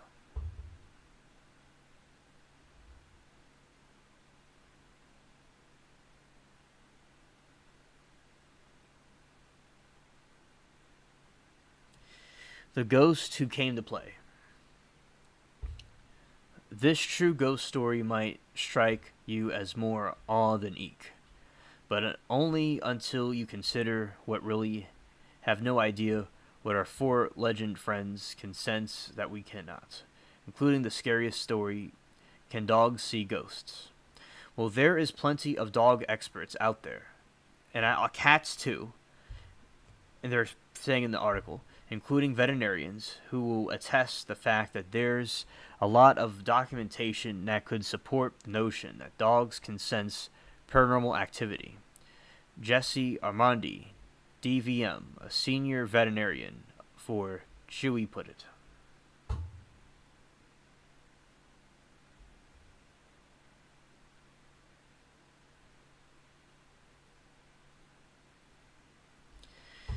And then there's the fact that the story came to Reader's Digest directly from a well-known psychic medium, which psychic mediums are not good, and her name's Christy, but those things aren't good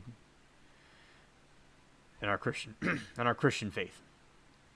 Who has used her ghost whispering skills to help to solve cases, which those ghost mediums are not good. Don't talk to those things. It's not of God. Alright. Marlene settled onto her side of the bed and patted Jack's pillow beside her. Robinette told Reader's Digest a year had gone by, but Marlene was still adjusting to windowhood. Maybe it was crazy to think that after 40 years of marriage she ever adjust. Elmer, the golden retriever, seemed to understand this from her very first, that cold, moonless night when Marlene returned alone from the hospital. Elmer did something he'd never done before. He jumped up onto Jack's side of the bed and lay his head on the pillow.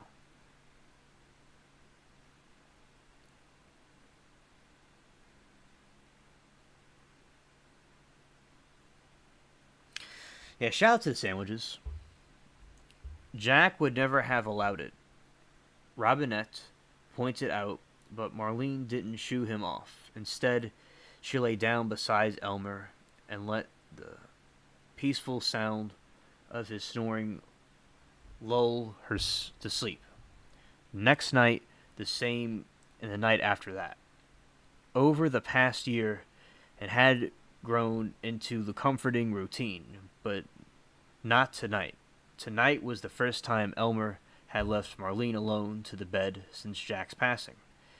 But hearing nails clicking on the wood floor downstairs, Marlene recognized the sound of Elmer requesting outside with a sigh.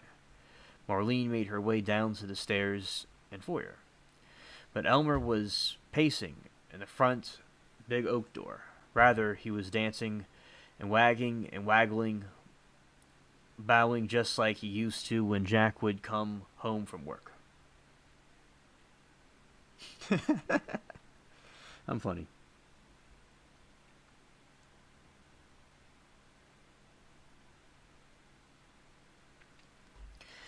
To Marlene, it felt as if Jack had just come home, and Robinette, who is known for her intuition about these things, believes that indeed what happened. Loving these horror stories, celebrate the spooky season with your furry friend. These dog Halloween costumes make it easy.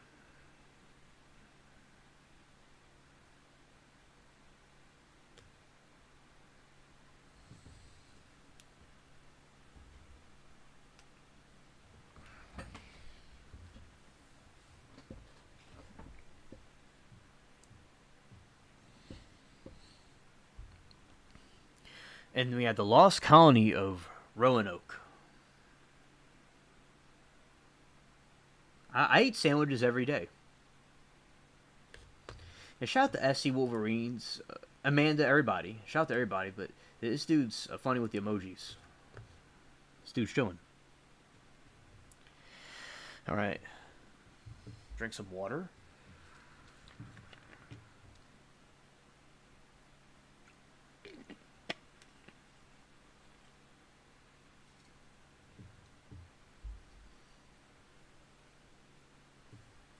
Alright.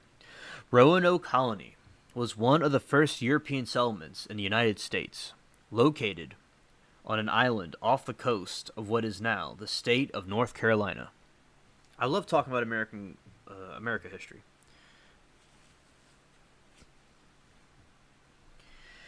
The colony was established in 1587. Remember, the Americans were with England for a couple hundred years before they broke away from England. So just things changed in England, and it just went downhill from there. So this was interesting. It was a time period before America broke away.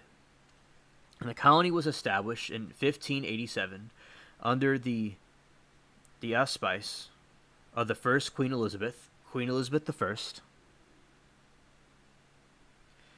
Soon after, the colony's leader, John White, returned to England, where the settlers came from. And the thing, like, Queen Elizabeth I, she had red hair, and she was during this war with the Spanish. They were trying to bring the Catholic stuff back to England. Although, like, England was very similar to the Catholic Church, it just didn't have the Pope there.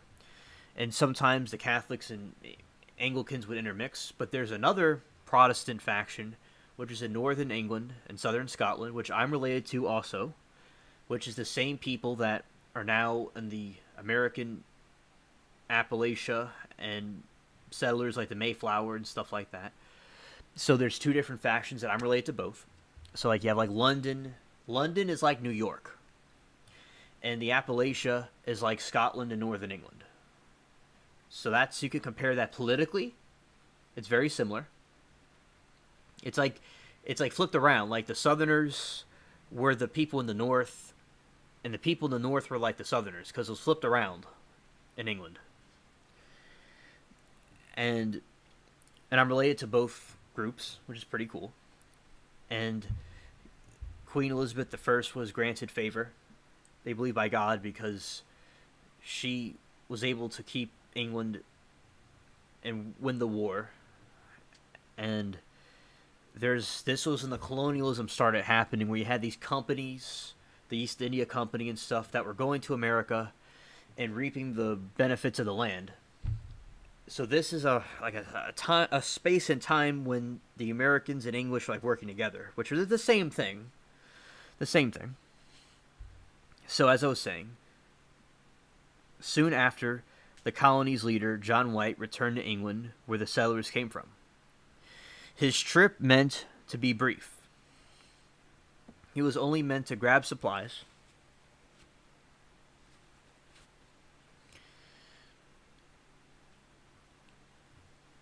and return to the New World, but political upheaval in from England's war with Spain, synchronicity, I just talked about that, prevented White from returning until 1590. So he left in 1587, and he went back to the colonies, to Roanoke Island, in 1590. It was only 3 years, but a lot had changed when White returned. In fact, the entire colony, consisting at the time of 115 people, including a newborn baby by the name of Virginia Dare, was gone. Just up and vanished. All that was left was a post onto which the wood Coraton had been carved. So a post back then was carvings on a tree, chat.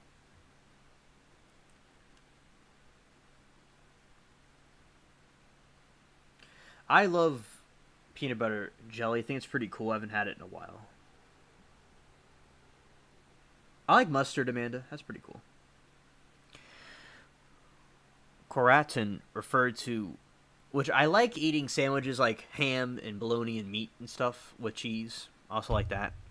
With like onions and different things on there. Sometimes with mustard or hot sauce.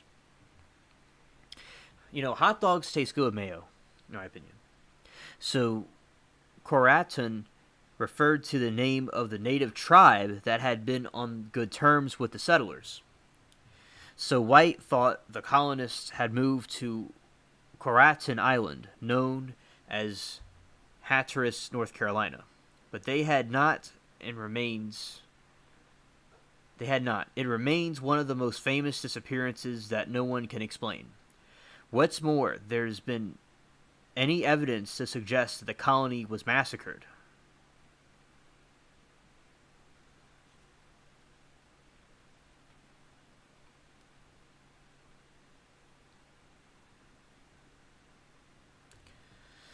So there's no evidence that people were massacred, they just vanished. Many believe that the baby Virginia grew into a beautiful young woman, one Isco. To this day, she haunts the woods in search of her man, often in the form of a Diaphanous white deer, one that always vanishes at dawn, according to the a state encyclopedia maintained in North Carolina government. Heritage Library, longtime residents of the island, had no doubt that the identity of the phantom deer is a ghost of Virginia Dare.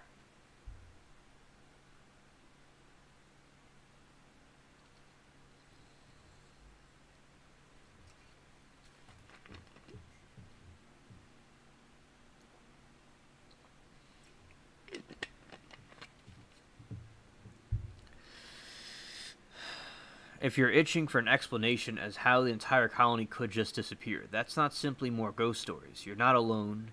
Positive side, here's a handful of mysteries that could be solved in the next decade.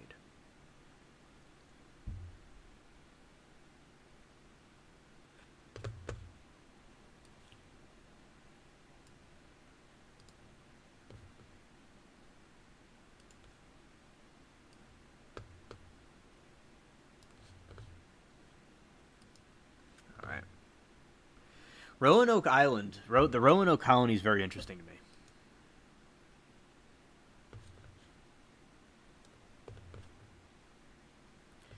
The Princess and the Tower. This is a story of two young princesses.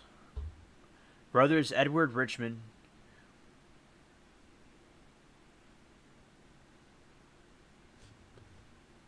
Alright, and good night. This story are two young princes, brothers Edward and Richard, who were imprisoned in the Tower of London to prevent them from becoming king and heir to a parent, respectively. In April 1483, when King Edward...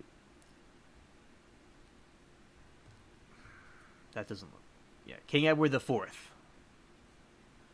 died, his eldest son, Edward V, who was just 12 years old, briefly became king. Because of his young age, he had regent appointment. That regent was young king's uncle, known as the Duke of Gloucester. This uncle was known to be deeply resentful that the boys even existed. If it weren't for them, he would have been next in the line of succession.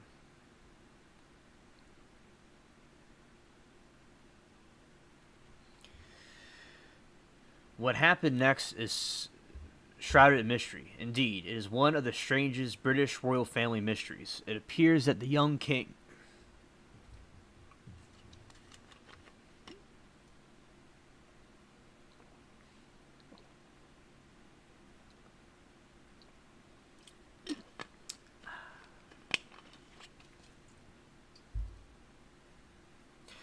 It appears that the young king and his brother, Richard, Duke of York, were kidnapped and locked away in the Tower of London, after which the Duke of Gloucester declared himself King Richard III. The two young princes were never seen or heard from again, and two small skeletons that were eventually found in the tower are believed to be all that's left of them. Other than ghostly apparitions, that is, British papers have reported on visitors who claim to have seen the ghostly figures. Are these scary stories tabloid fodder or proof of paranormal? That's up to for you and chat to decide.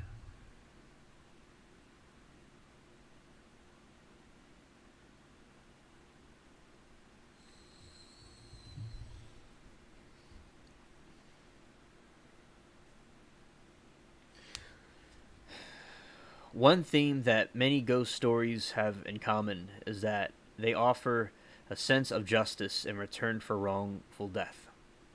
This particular ghost story, however, offers a somewhat different take.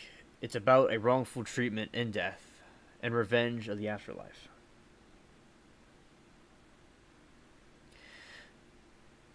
On October 13, 1877, Robert Schimmel was hanged after the trial that found him guilty of a terrifying, inexplicable murder spree. The townspeople were filled with so much anger and hatred that they left his body hanged for days. The tale says not one of the townspeople demonstrated even a shred of remorse, let alone forgiveness. Since then, Schimmel has been said to haunt the town. Those who have seen him say he appears as a ghostly male figure, but as soon as the figure registers in your mind, it disappears, somewhat maddeningly, into the darkness that seems like a perfect ending to the best of ghost stories. All right. That was a very good article. Wow. All right.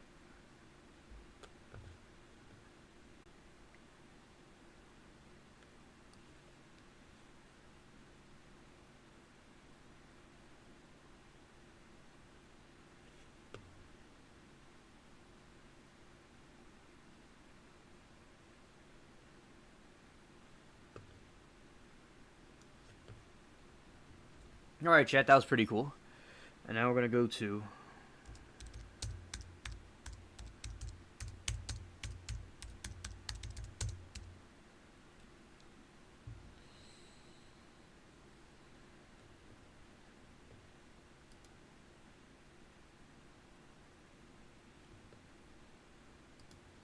I'm going to read about a vampire from New Orleans.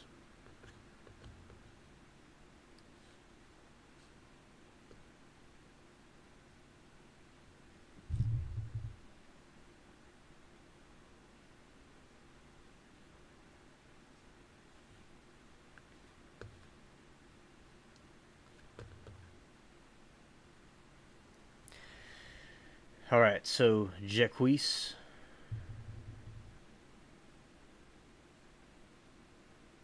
Thank you, chat. Thank you. Shout out to SC Wolverines and Amanda. Alright. So this next one is Jacques Saint Germain. This is a vampire folklore from New Orleans. Jacques is a legendary vampire originated in folklore in 20th century New Orleans. In local legend, he is associated with historical Count of Germain. I'm going to read about that because I don't know anything about that, chat. According to legend, Jacques moved to New Orleans from France in 1902. He claimed to be a descendant of Count of Saint Germain. Saint Germain earned a reputation for entering New Orleans aristocracy with luxurious dinner parties. Although he never partook of the food served because of his wealth and mysterious background, rumors circulated about him in New Orleans of high society. Saint Germain is described as a womanizer who went into the French Quarter nightly to meet young women. The French Quarter at night is a wild place, chat.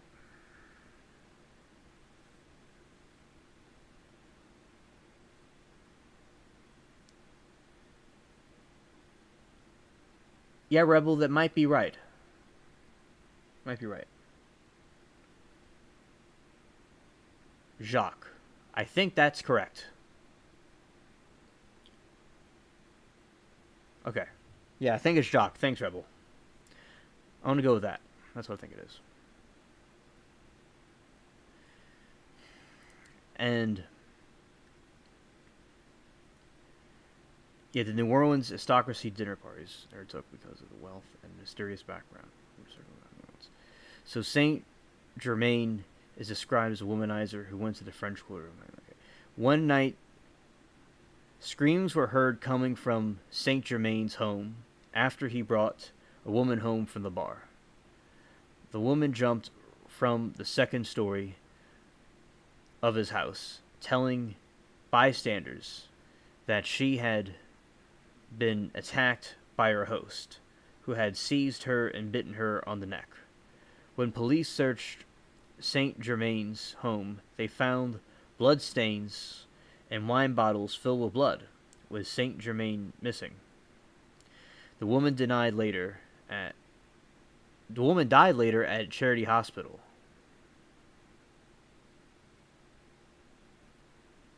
All right, Rebel. Thank you.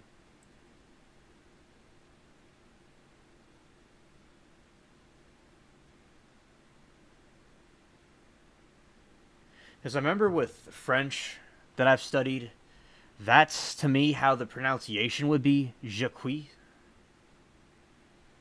But Jacques, that might be, the way to say it.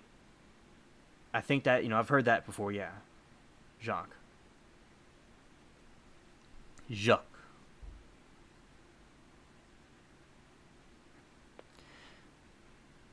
Yeah, Jacques. Yeah, that sounds similar to Jacques. Yes.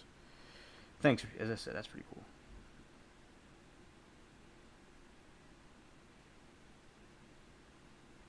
Yeah, because I remember because I studied, which the foreign languages, I'm going to keep on going back because it's been a little while since I've refreshed my memory, but I remember, to me, that's how it would sound, Jacques. Jacques. So there could be different ways of pronouncing it. That's what I'm saying.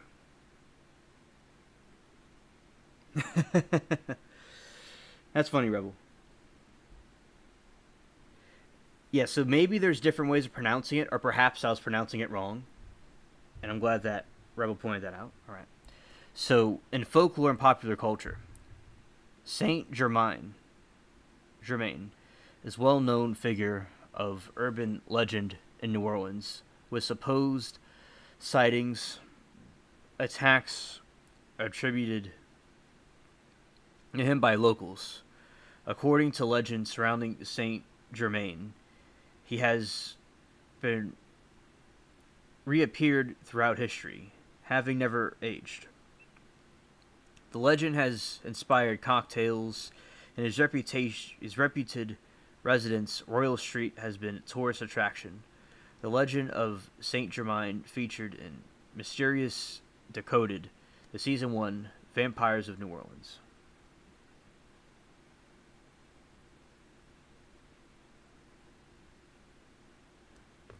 Let's see what this is.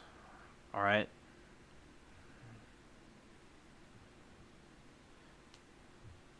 Like, I know in French, merci, that means thanks.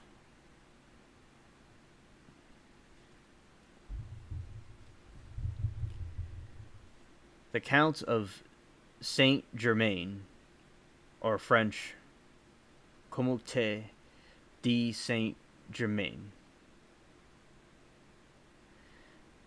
1697 to 1712. 1784. They're not really too sure when he was born. He was either born in 1691 or 1712, and he died in 1784. Was a European adventurer who achieved prominence in European high society of the mid-18th century due to his interests and achievements in science, alchemy, philosophy, and the arts. Saint Germain used a variety of names, titles including Marquis de Montefret, Comte Bellemare, Chalver.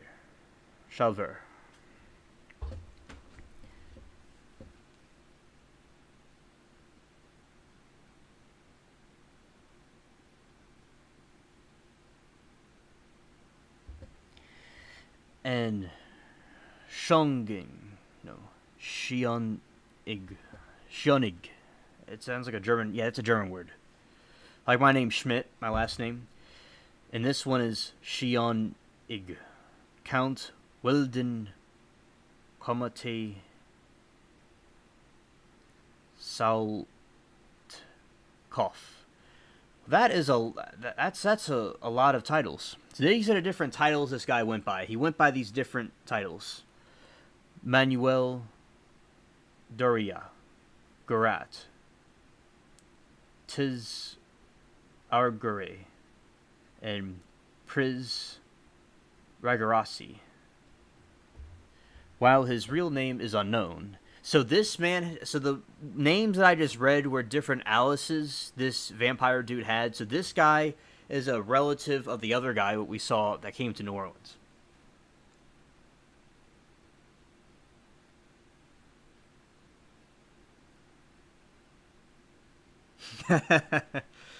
Way of the road. That's funny.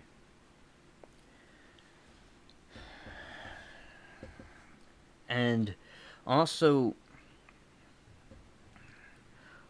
while his real name is unknown, his birth and background obscure, towards the end of his life, he claimed that he was the son of Prince Francis Rakoczy from Transylvania. This dude's from Transylvania.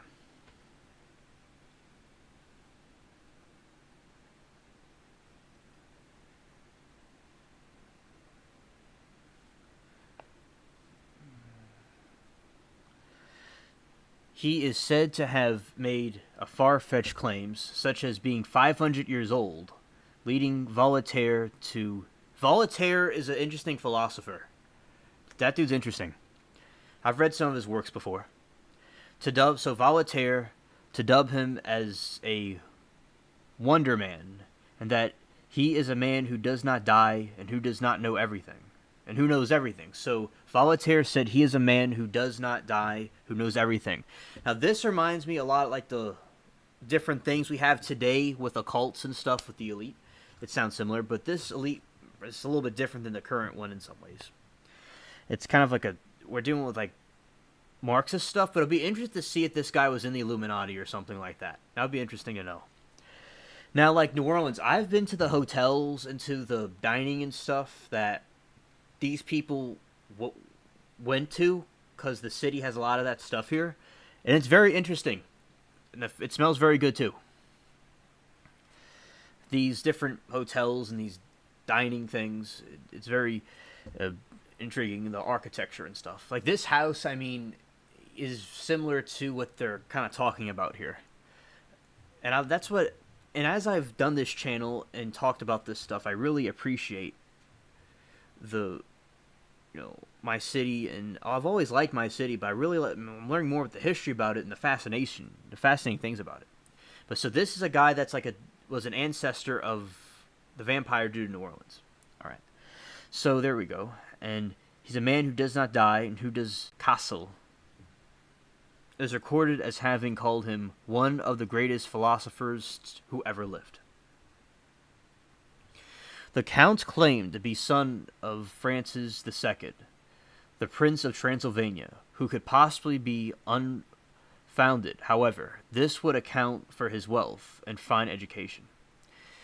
The will of Francis II mentions the eldest son, Leopold George, who was believed to have died at the age of 4. The speculation of his identity was safeguarded as a prospective measure against the prosecutions of Habsburg dynasty. The Habsburgs, that's a big dynasty right there.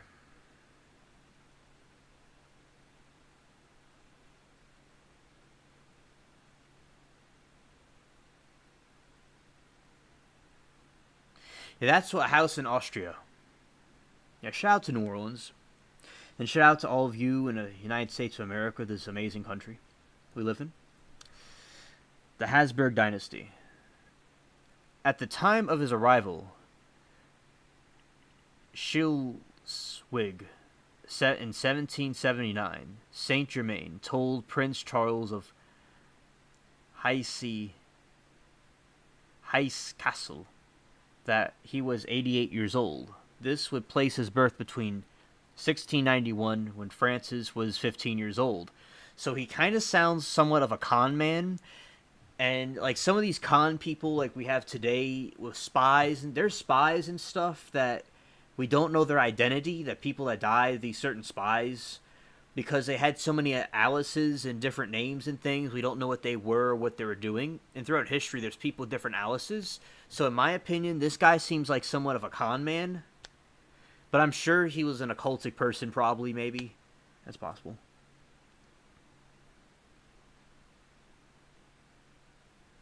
Yeah, the white guy's named Mark. Or Marcus. Marcus, that's from Greek. That's from the Greek and Mediterranean people.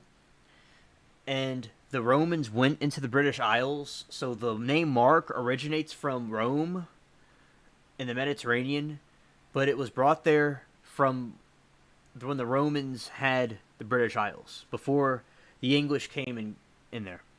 Like, I talk about King Arthur on the channel.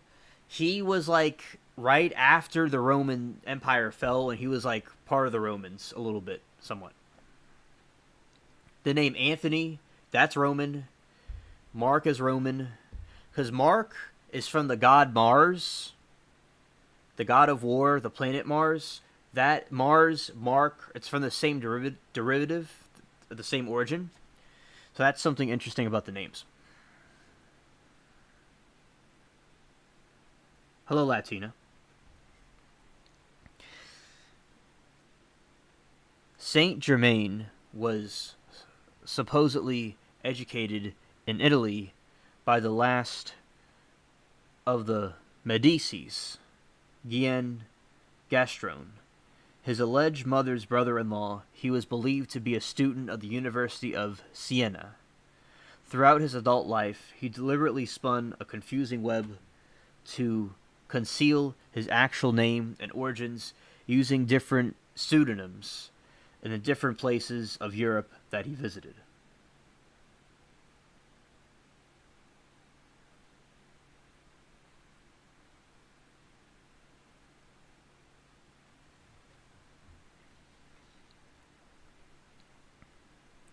The Marquis de Cercu, declared that Saint Germain was an Assyrian Jew. I don't know what that is. The history of the Jews, the Alsiac, is one of the oldest Europe. It was the first attested in 1165. The Benjamin of Tudor. Because I know of Ashkenazis and the Serfians, but I've not heard about this Jewish sect, the Alstian Jews. Interesting. Simon Wolf, by name, was born at Strasbourg. Yeah, there you go. About the close of the 17th or the beginning of the 18th century. Others insist he was a Spanish Jesuit named Aymar. Others again intimate that his true title was Marquis de Betmar. I think it might be Marquis de Betmar. Right. And that he was a native of Portugal. So Portugal and Spain were like one country and they split up. So there's like Spain and Portugal is like this tiny little speck like right in front of Spain. There was these two princes. I knew a dude from Portugal. My family had him do like he was an employee for the company or something a long time ago. And I learned about winemaking from him, how to make wine. And he was another person that did gardening when I was a kid, and I would see him do gardening. That was another thing that he taught me stuff about gardening. So, yeah, the Portuguese taught me some things about that. I like the Portuguese. And my peppers come from the Portuguese, are the ones that discovered the peppers that I have.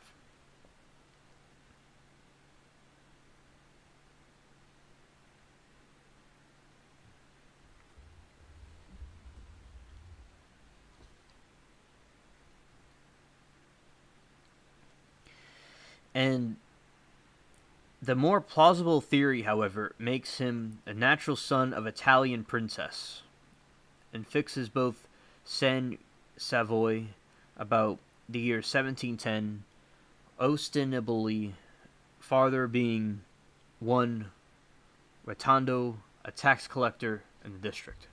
That's a record from the 1886.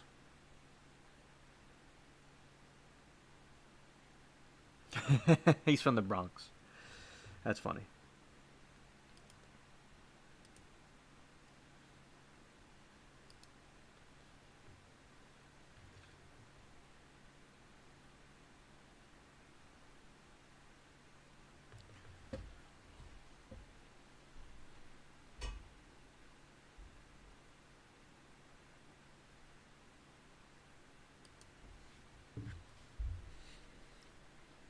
Historical figure.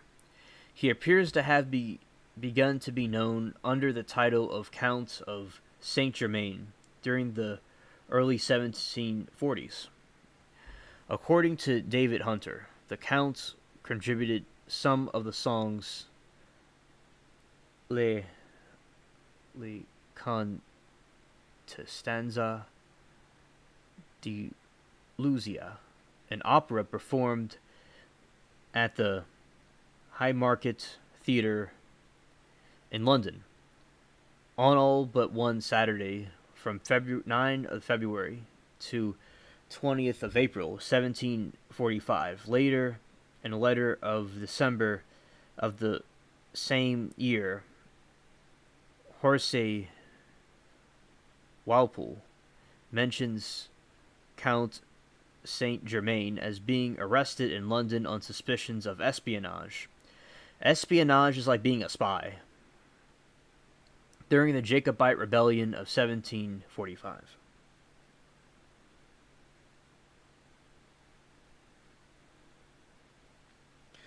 Well, that's nice, Latina. I'm glad to hear that your chick is doing well. The other day, they seized an odd man who goes by the name of Count Saint Germain. He has been here 2 years and will not tell who he is or whence, but professes two wonderful things. The first, that he does not go by his right name, and that the second, that he never had any dealings with any women, nay, or with any secundium. What's that? I don't know what that is. Right. He sings and plays in the violin, wonderfully composes, is mad, and not only seizable, he is called the Italian Spaniard, pulls somebody that married a great fortune in Mexico and ran away with her jewels to Constantinople. A priest, a fiddler, a vast nobleman. This guy was all over the place.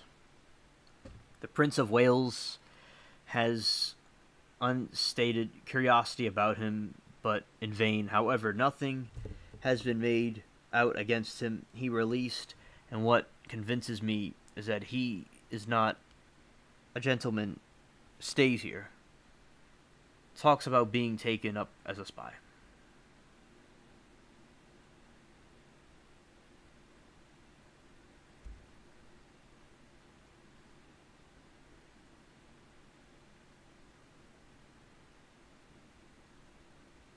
Way of the road, that's awesome. I'm glad that you saw the situation in the country and that you leaned right completely.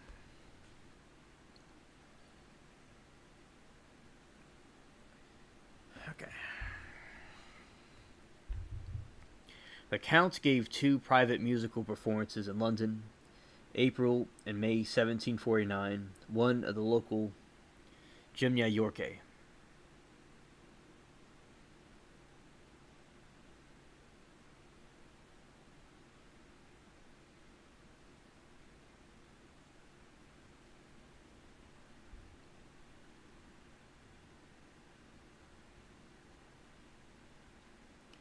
So this was the guy, and he was a, let's see, a descendant. Yes, so this is Jacques, Count of Saint Germain. Yeah, he was a descendant of him.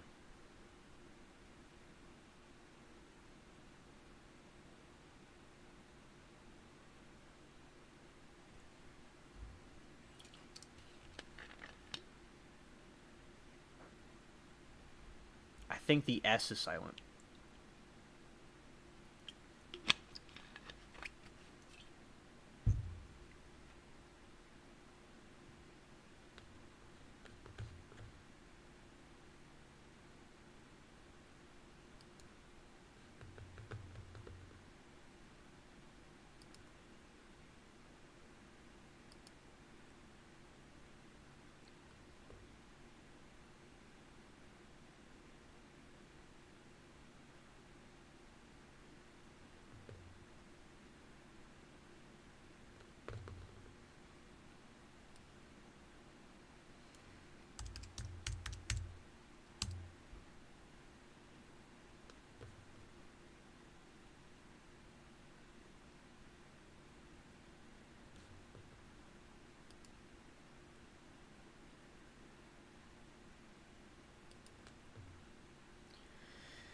This is some of the architecture down here. It's pretty cool.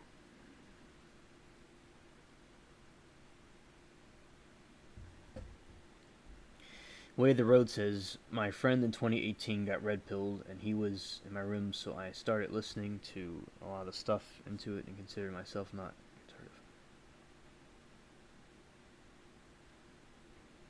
retarded. Oh, Way the Road. Interesting. I didn't know that. Thanks.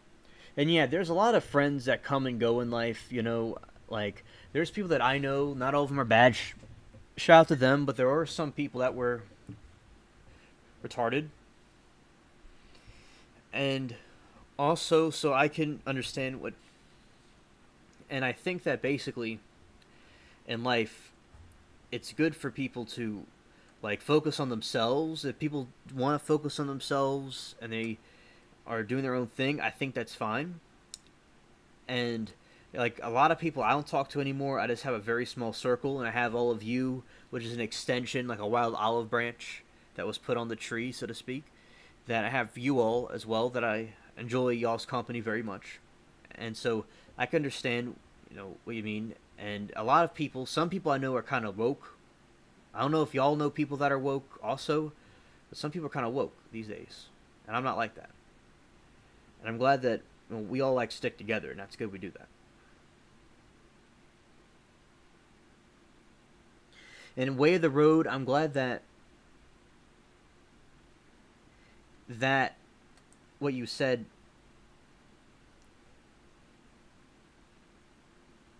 that COVID put you in a situation that you start to become more conservative and see the side of the truth.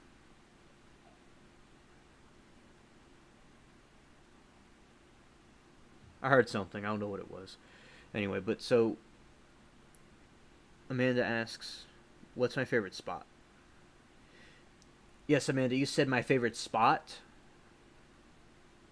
So my favorite spot, I guess, in New Orleans. And if you meant something else, you could let me know in the chat. So, New Orleans, my favorite spot is. I have to think about it. In New Orleans, I like. I would have to give that some thought.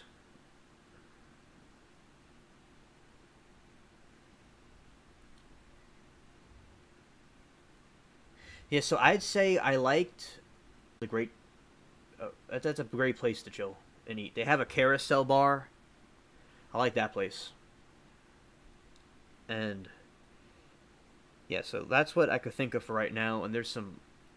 So those are my two. This place and like down there, that way, like the Monteleon Hotel. I like the. Now that place, the picture on the screen is from a haunted place right there. Okay, Amanda, thank you.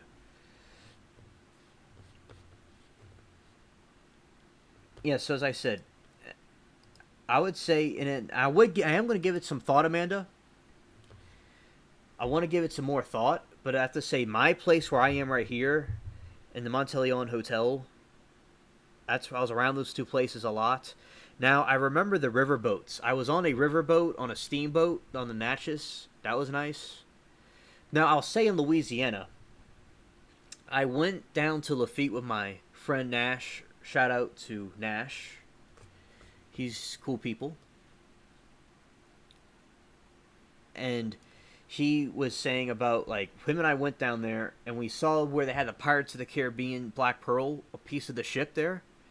And we went to the woods where Lafitte and the pirates were at and where some of the hangings and stuff happened. That was a very interesting place, but that's not New Orleans. And also, so yeah, that's to answer your question, and I'm going to continue to give it some thought. All right.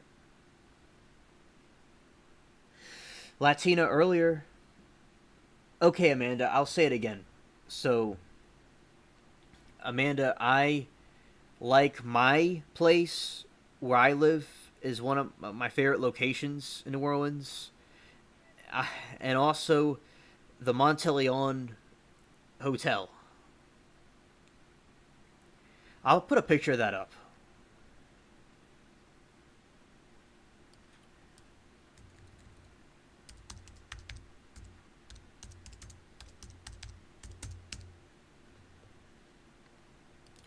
All right, chat. So New Orleans tour. This is the bar, the Carousel Bar. And as I said, Amanda, so I'll say it again. I like this hotel.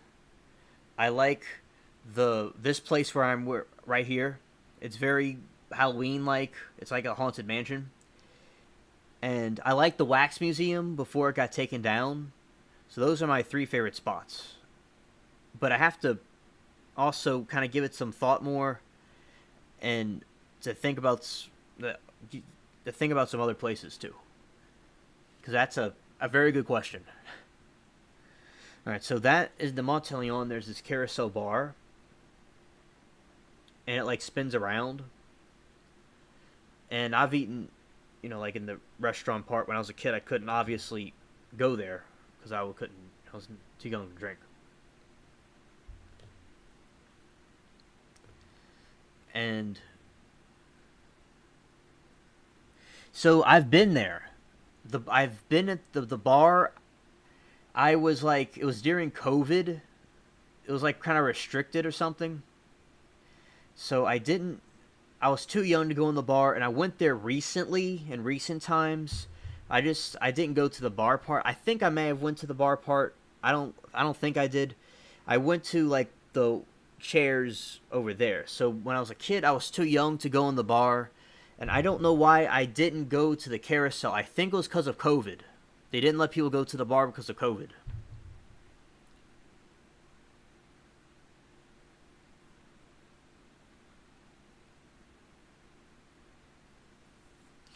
And to answer Latina's question,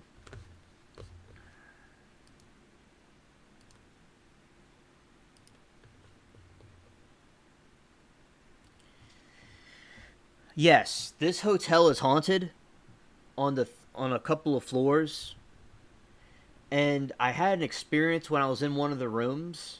I remember there was thing, this chain on the door, and it was going back and forth very fast, and that was a paranormal experience I had. So yeah, that hotel is haunted that I'm showing y'all.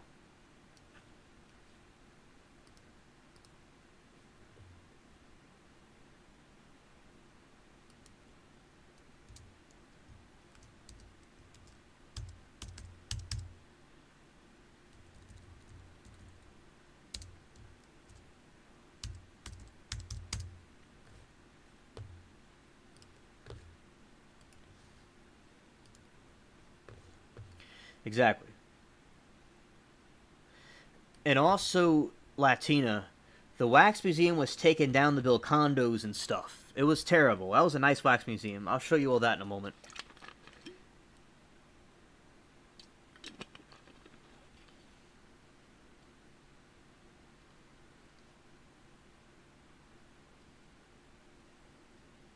Okay, Latina, thank you for giving me the heads up. All right. And basically, this is the front of the hotel.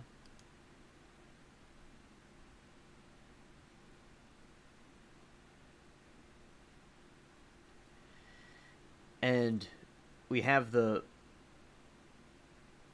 that's the front, that's the entrance, that's the front part. And this is the it's kind of grainy, but yeah, so this is basically, you have some old cars, that's the flags of New Orleans, the Fleur de Lis.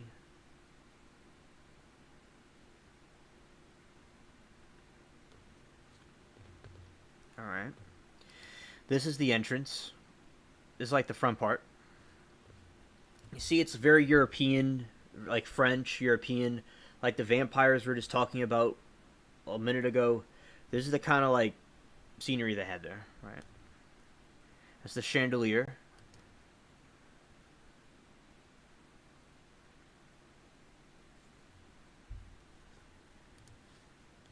Nice grandfather clock.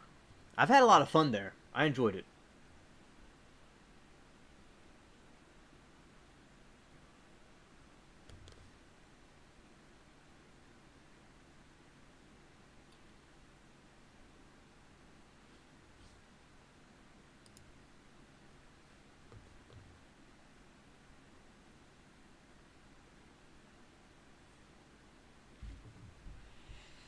These are one of the rooms.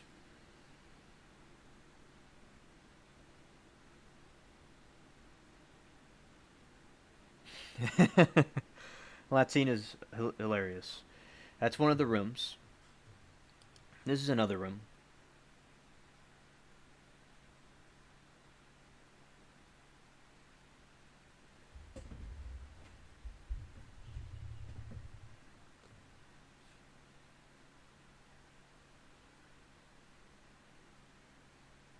Like they have the wine in the bed. It's pretty cool. Very nice.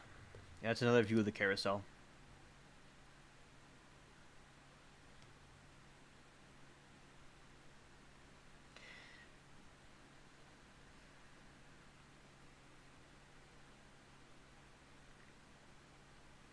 Yeah, so this is the haunted hotel in one of my favorite places. And we're gonna go to New Orleans Wax Museum.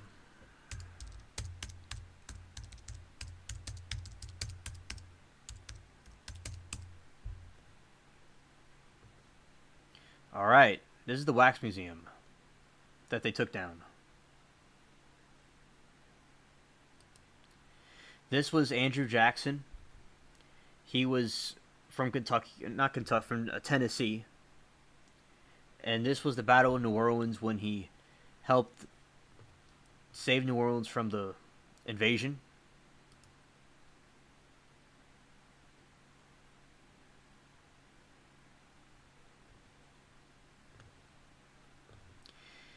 And this was of Marie, the one with the darker skin. That's Marie, the voodoo lady, and that's like some unfortunate person asking her for something thing. Now, they took the Wax Museum down, but it looks like they have it back up in this place. But it's not, I mean, I'm glad it's there, but it's like, it was nice when it was. And these are some of the trigger warning, some of the hoes, the hookers, and they would like fight each other, and they would take men's like money and stuff. And another trigger warning. Let's see. This, I was talking about the haunted story when this lady, she owned slaves and she was chased out of the city because she didn't treat them right. Now, this was not a normal occurrence that happened, in my opinion. But this woman, like, she was evil to them, and they chased her out the city, and she went back to France, and she was a serial killer. Right.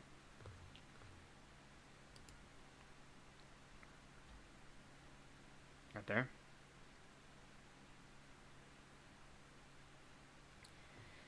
And also, we have, this was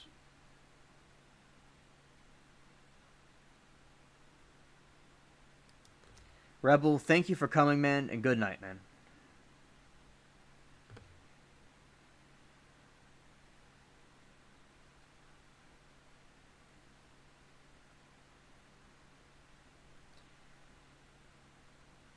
Wax Museum horror movies, Latina. Can you say some names? I don't think I did, but I don't know for sure.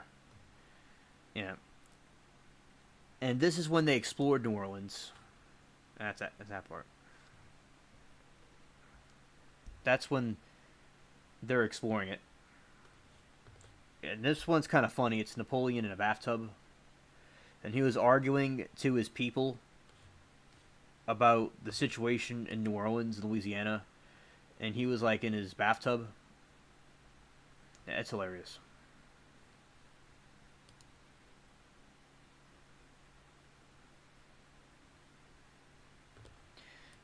And that's them talking more about New Orleans when they're about to give it to the United States.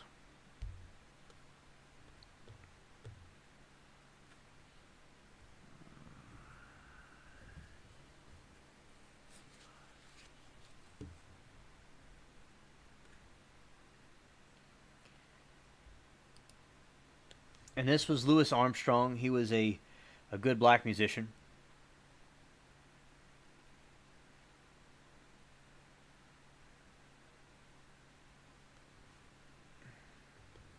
My mom met him because she was, I think it was him or someone else like him. She was a hostess. It was him or the other one. There's like two of them. That's a boxing match. This was the Phantom of the Opera. They had some of the horror movies in there.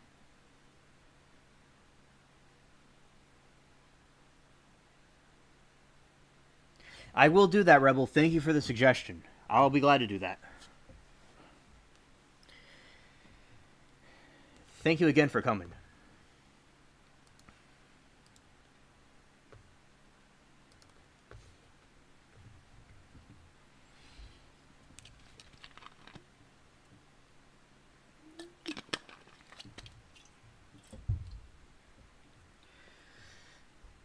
And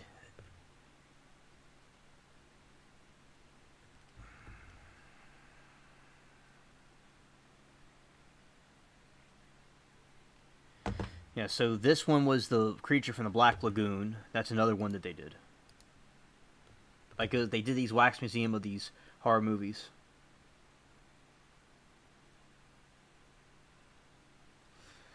Okay, Way of the Road. Good night. And this was a Cyclops. Like this is like a Nephilim type creature. That's a Cyclops. White Way of the Road and Rebel. Peace out. All right.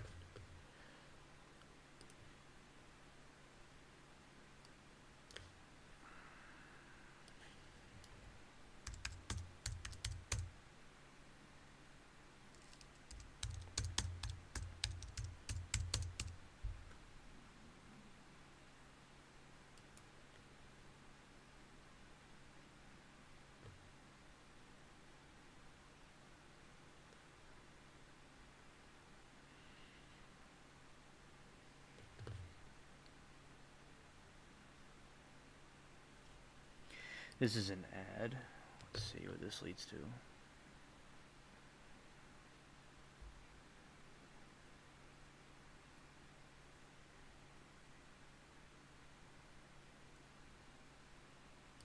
Not going to take 100 years to load something.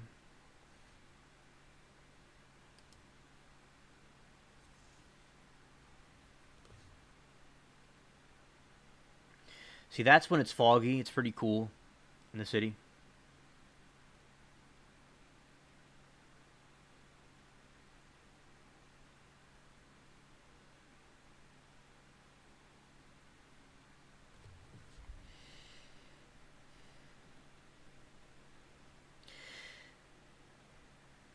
And also we have the above ground cemeteries, the voodoo priestess, and the rumored vampires. The history of cholera. I know that's some kind of disease. I have to see what that's about. One thing about New Orleans I want to tell y'all is that we are okay, like in New Orleans, but in other parts there's some salt that's accumulated in parts of the water systems, like in other parts of the city. Not the city, but other parts of the state because of the drought. So, people are trying to panic buy water. Like they did with toilet paper. Cholera is an acute diarrheal illness. Okay. I didn't know that.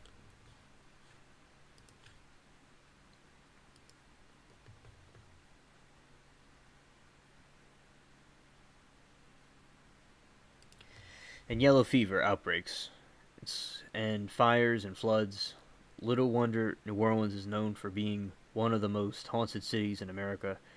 Here, 5 locals share their scariest nights and their own homes, confronting that not explained. I'll go first.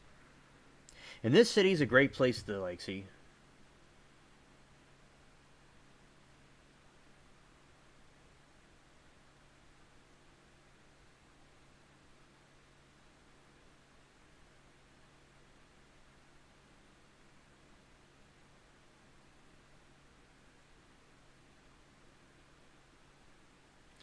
I like that, Cyber Chick. And hello, glad you could join us. Stanley Hotel in SC Park, yeah. Where The Shining was filmed. Little Danny running up and down the wood floor, his tricycle, staying in deep voice, red rum, red rum. Yeah, I like that story. I like that. That's really cool, Cyber.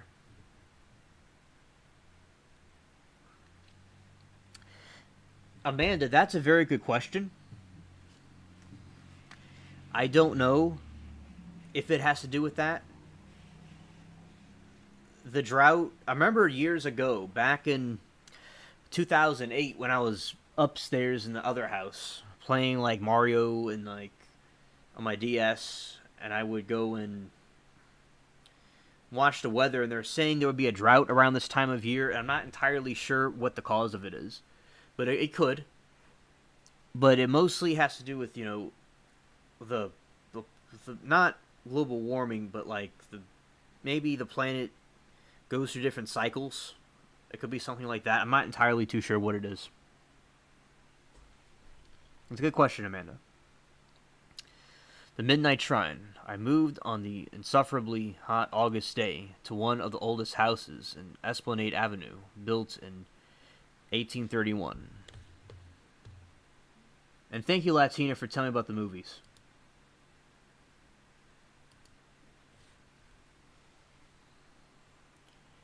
Built in 1831, I rented the largest upstairs apartment, which was flanked by two smaller rear units.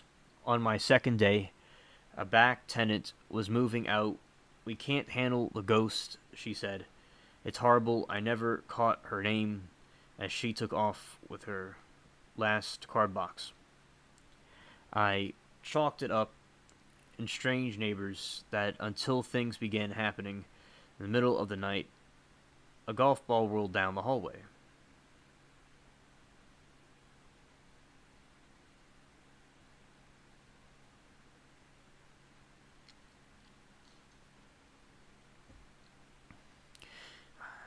I chalked it up to Strange Neighbors.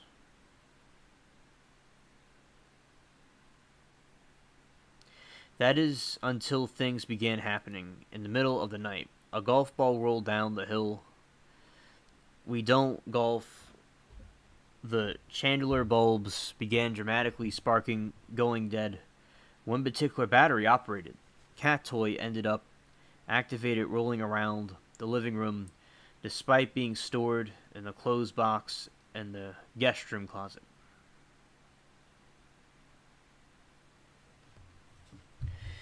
Halloween 2019 arrived, and my friend RJ flew in from New York. We decorated black lacquer skulls, purple fairy lights, plastic ghouls, and faux spider webs. That sounds amazing to me. From our hangovers the following morning, we marked the first big party success. Threw all the decorations in an unorganized pile on the table, sourced the last minute Annie DeFranco tickets. We returned just after midnight. I collided with RJ's back as we stopped dead. Every Halloween decoration was placed carefully and deliberately on the table. A shrine made of Party City kitsch was encased, plugged in the fairy lights. I love decorating for Halloween. I think that's really cool. 4 big skulls faced the grinding. The effect was awful. I considered, loudly discussed, moving out the very night. Instead, we unplugged the shrine, threw everything into storage boxes, and tried to sleep. 3 years with the help of historic New Orleans collection.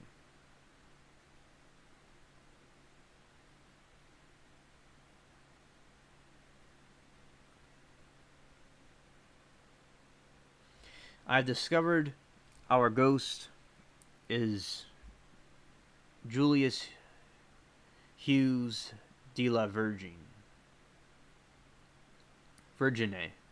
Born 1818, he lived in the house and was raised his children here. In a strange twist of fate, or perhaps not, I became friends with his descendants who reside in the Garden District.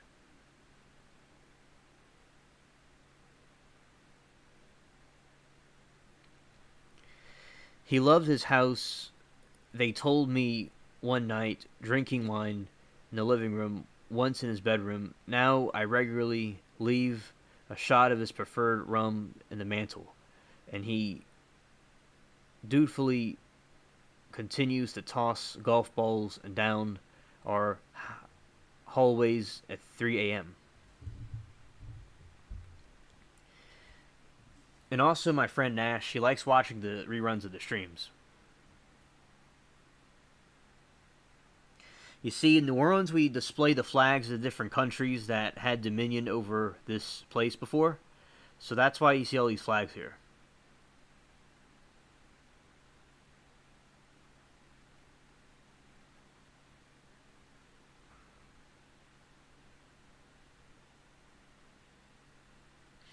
Cyber Chick, I'm glad that you're here. We've missed you. And it's good to see you here.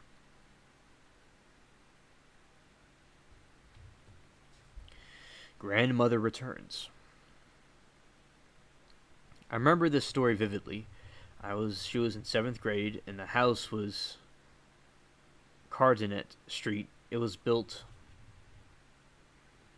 in the 1870s, and my mother's mother and family lived there before us. I had a friend over to spend the night, and it was probably about 10 p.m. We were up giggling, doing what girls do, when we heard heels coming down the hallway. It was Center Hall Cottage. The space was backlit. I could see a woman. It was my grandmother, Neil.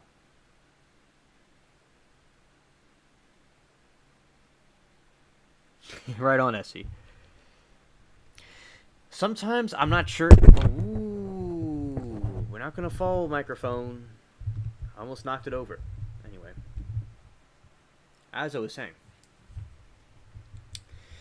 I remember with the other stream, it said it had 51 views, then it went down to 21, and that's fine. But it's like the algorithm. I don't know, some glitchy stuff sometimes. That was a glitchy thing.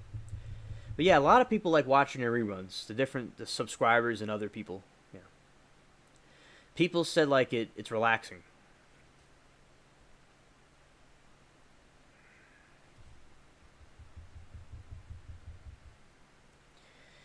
And alarm confused, and I yelled out, "Mom, is Nellie here?" And it wouldn't have been worried.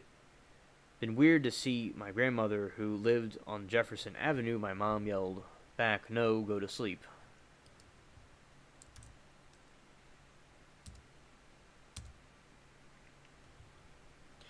My friend was really upset, but we finally fell asleep. I learned the next morning that when my mom was about 17, my grandmother Nellie brought her mother Cornelia home to Carondelet Street.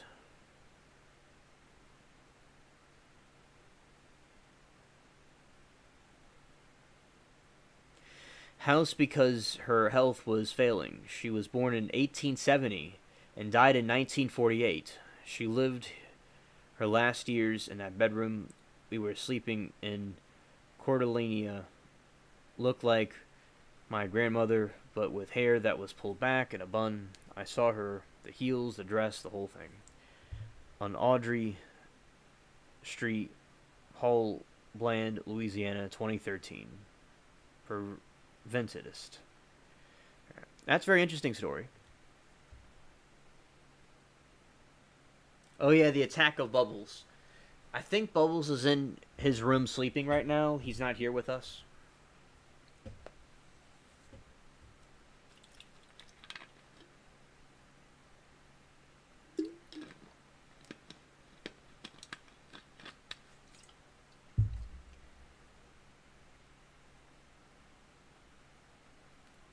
Oh yeah, SC, they mess with that too. Yeah.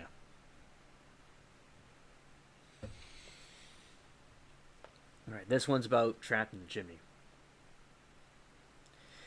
The house was built in 1836 in Margony, and I loved it that minute. I walked in. I put in an offer the same day. Then I went home glued to it. It turns out it's one of the most haunted houses in America. The Travel Channel did an episode on it. The story was terrible, about a woman hanging her. That's graphic. I think that would trigger chat. And herself. However, I'm a public health professor. I'm not easily spooked and more apt to look for scientific explanations. That's funny, chat. Bubbles is like lurking in the background.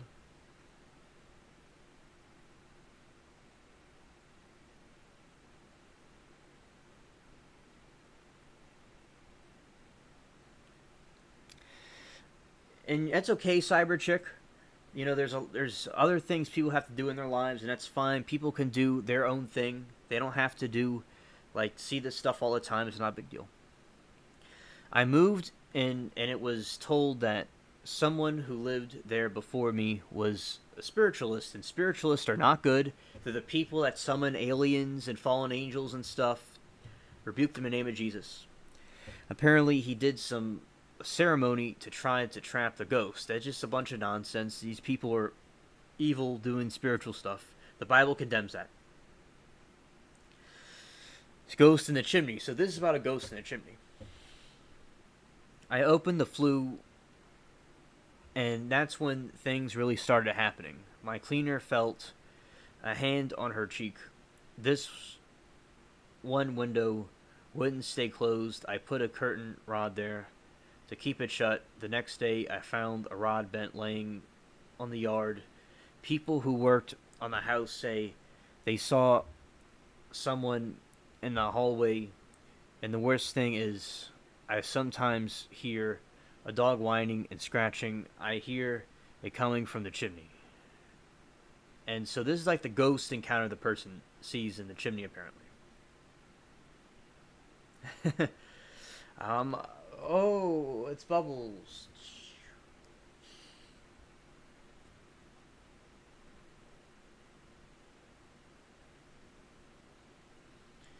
Servant's staircase.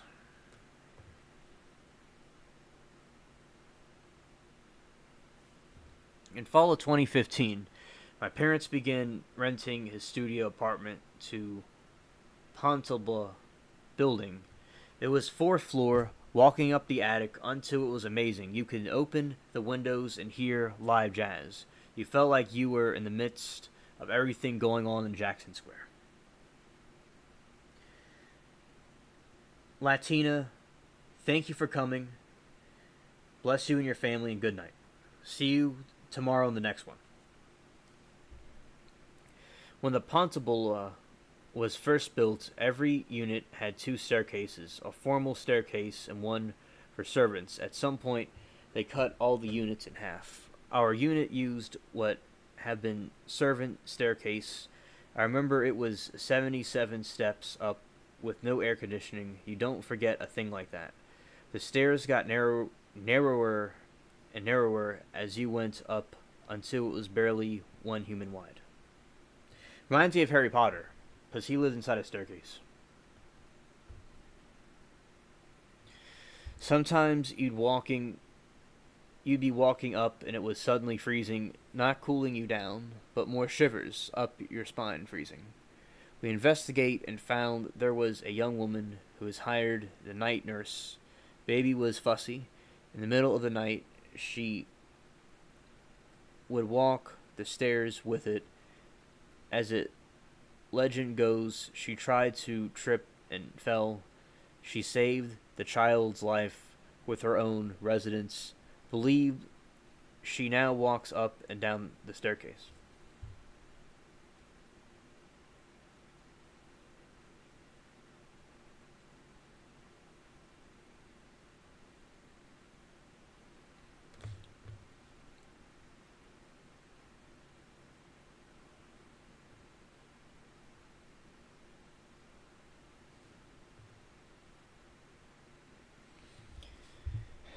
I thank God that I was able to go live tonight.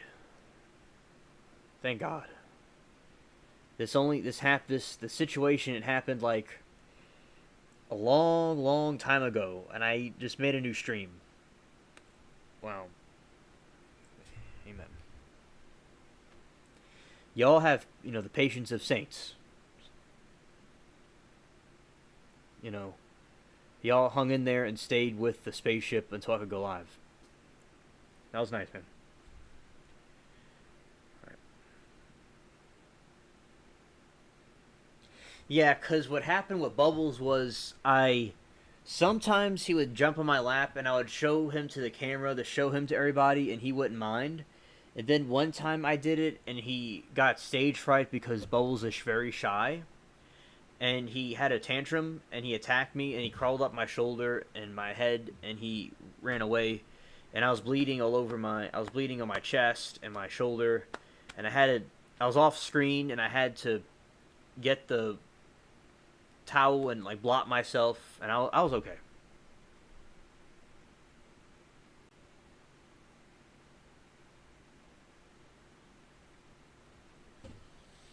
Cats are shy of spaceships.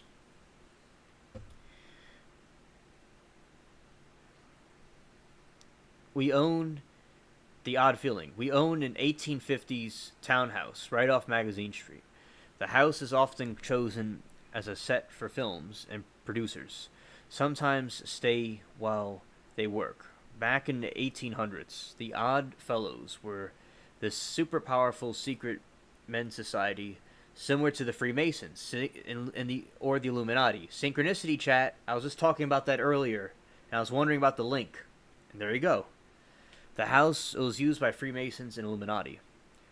This house was once their satellite lodge where they performed rituals.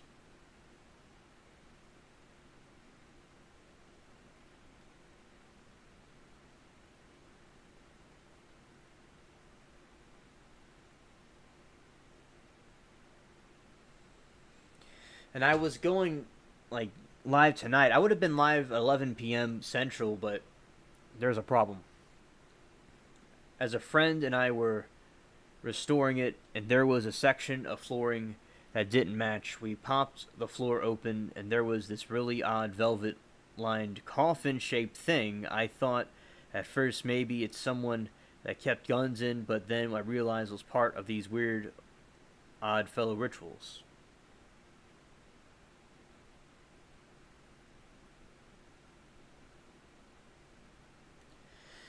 Right on, Amanda. Thank you. Right on. And Amanda, you do an excellent job with the spaceship also. The chat. Being in the chat. As friend and I were restoring it, there was a section of the flooring that didn't match. We popped the floor open, and there was this really old velvet line. Yeah, I read that part. Okay. This house was spiritual place of worship for a long time. I mention that because there is a thing that happens here. People in their names called it out in the night when it happened. To me more recently, I was asleep on the sofa. I very rarely clearly heard my name, Banks. It sounded like my wife's voice, and it sounded perturbed. I opened my eyes, and I didn't see her. I called out for her in the darkness, but no response, so I got up, walked into the bedroom. She's sound asleep. It's happened to me. So many people now, including my parents. People think they've dreamed it, but there was just too many who have heard the names called out before.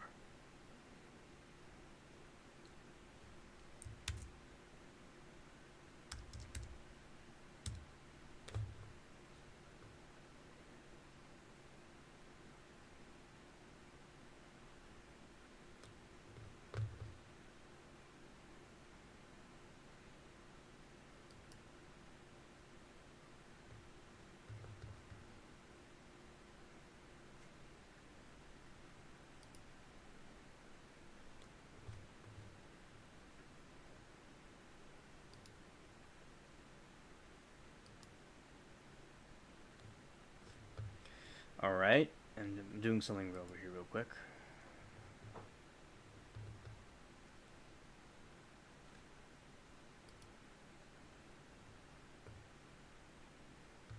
I could do it this way. Yeah, I'm doing something with the other one. I'm just shutting it down. The other stream, I'm making it private. Not this, not this stream, but the one that was supposed to be here.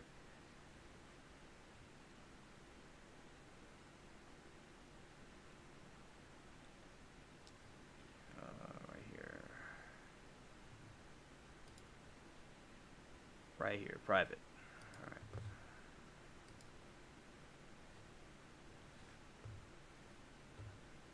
Okay.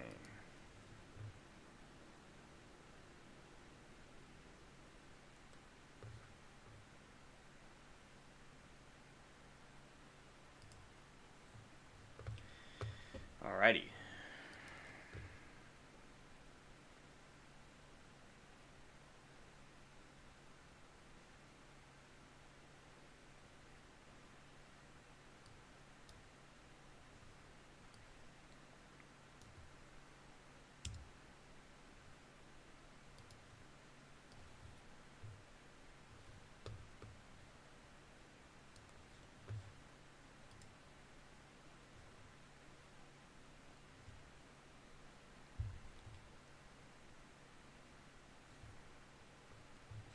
I remember a long time ago, during one of my daytime streams, Amanda was there when I read about the ghost sightings in New Orleans a long time ago.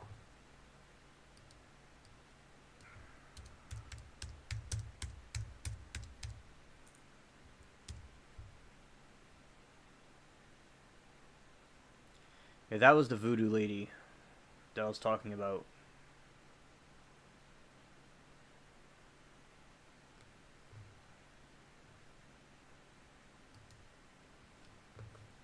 Yeah, in her grave is a lot of like markings and stuff that they try to do rituals with.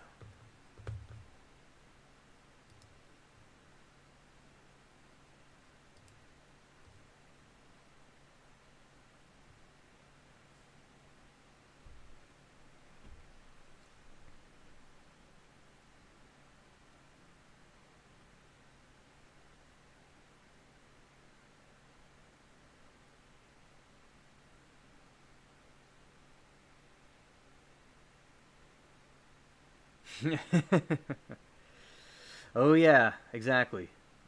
That's right, Amanda. Y'all were y'all were chilling over there at that spot. Yep. While I sleep. That brings me feelings of sleeping tight.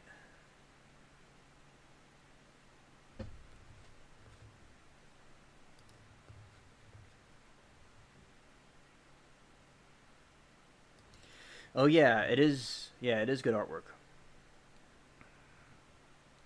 Yeah, the countless New Orleans ghosts. Let's see. So that was in Lafitte, Jean Lafitte, and he's seen at that tavern, and also the Carousel. Marie Laveau. Yeah, that's y'all's chill spot when I'm sleeping.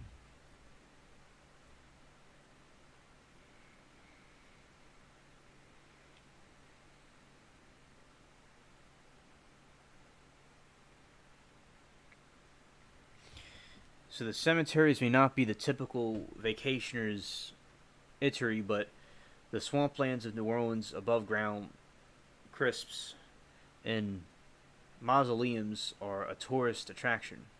One of the particular St. Louis Cemetery, number 1, stands out. Its legendary resting place of iconic voodoo queen Marie Laveau, a free person of color.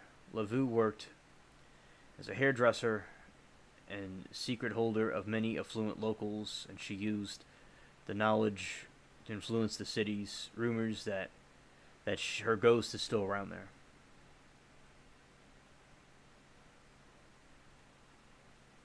I would, Amanda, and I probably would go and join y'all over there.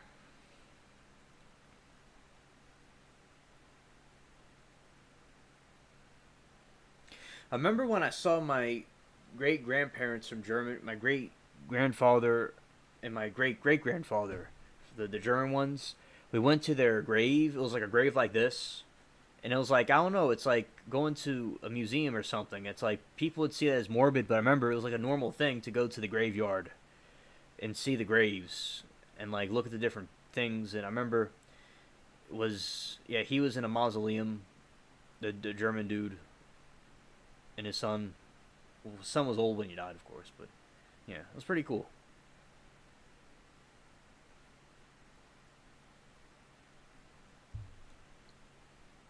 And Cyber Chick, that's unfortunate about the situation that you went through.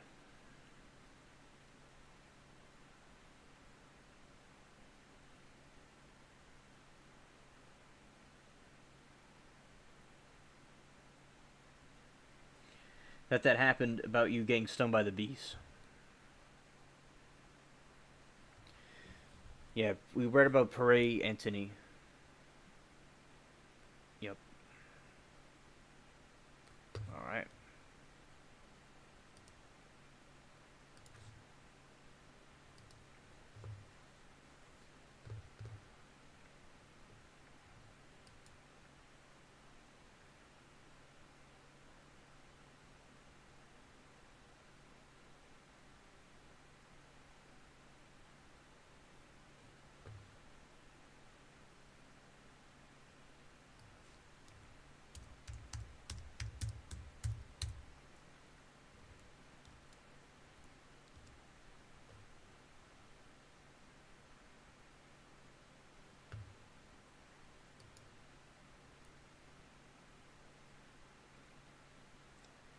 That's the house that she lived in. The witchcraft lady.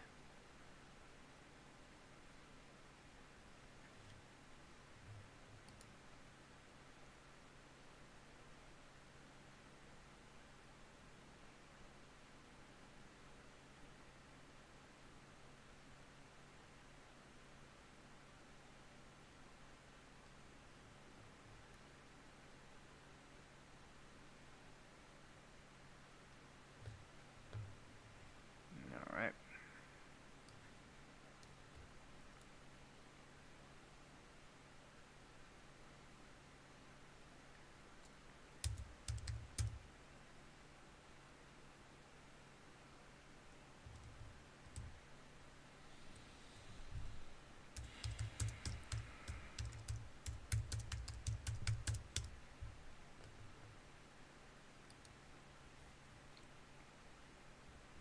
Oh yeah, exactly, Amanda. Yeah, that's very cool. And yeah, so basically, yeah, these are some of the ones down here.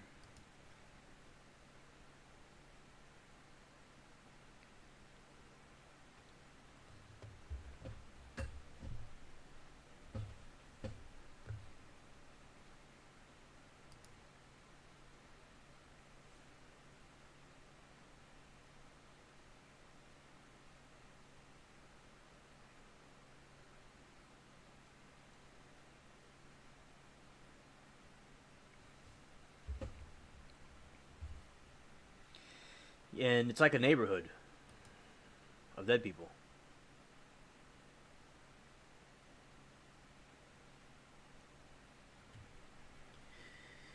Hey, there you go, Cyber Chick. There you go. That's a real old one, Amanda.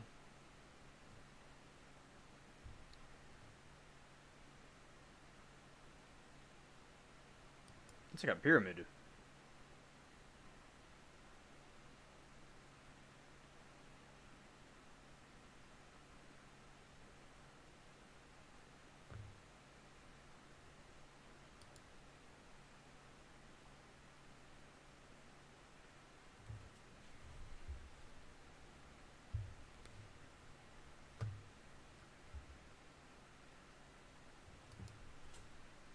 They're pretty cool. And yeah, some of these look like pyramids. It's pretty cool. I remember I went to the fire station graveyard. That was a cool one.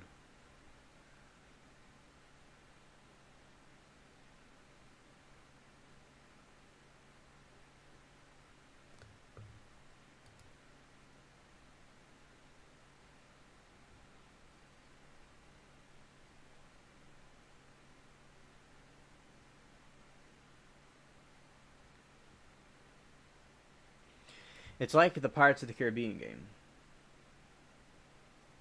Like the Pirates of the Caribbean game I play, on here it's the same type of graves because we're right by the Caribbean. Oh yeah, man, that does look really cool. Yes.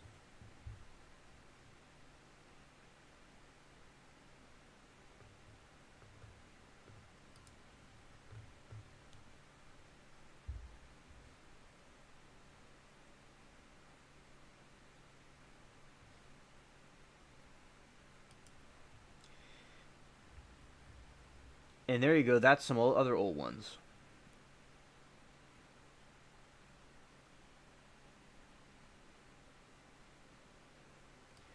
That's when they were flooded during Katrina.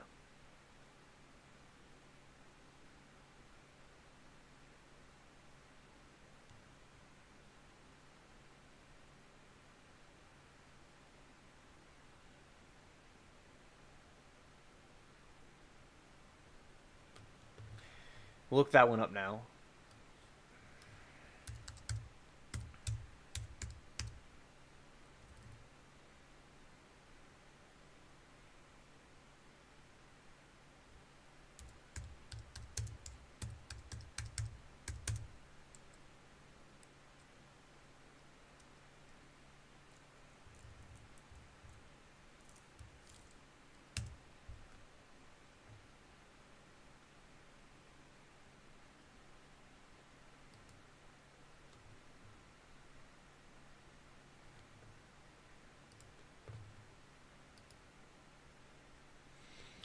The Stanley Hotel is famous for a reason. It's a historic place and for the Stephen King thing happened.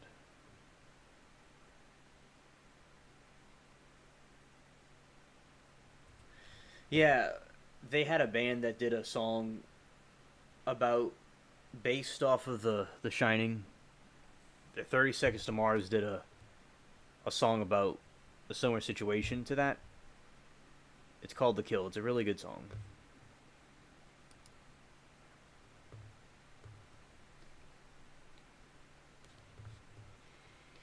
Yep, that's from The Shining.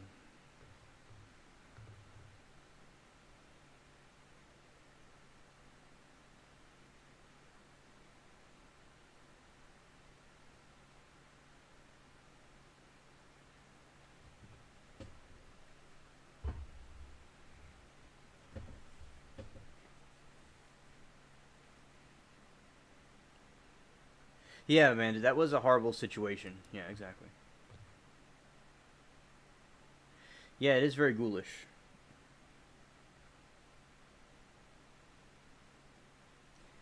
Amanda, you like it too. That's awesome. We like the same music. Facts.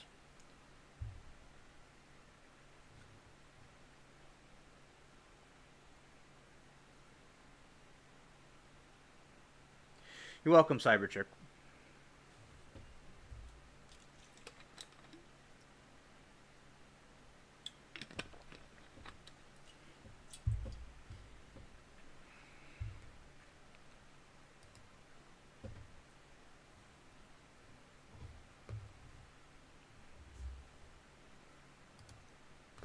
Yeah, it is beautiful. It is a nice place. Well, from a certain point of view. Alright, let's see. Hotel Haunted.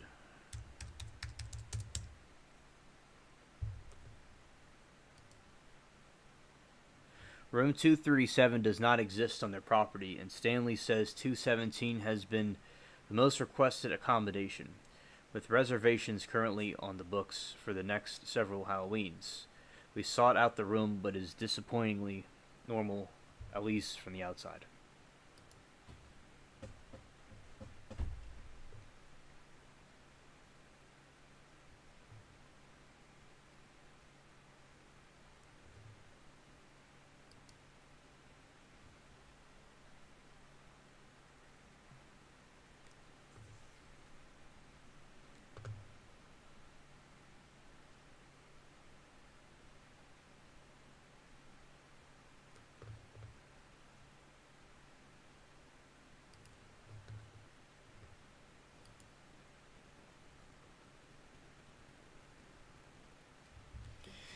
Okay, so the Stanley Hotel in Colorado. Colorado is a cool place.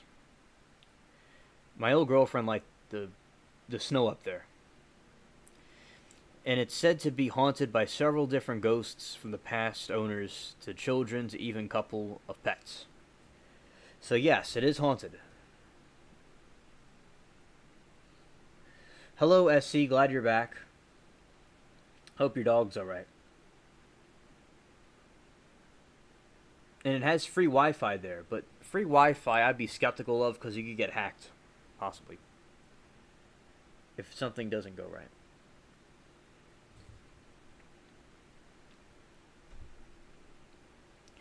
So the Stanley Hotel is actually really haunted, everybody.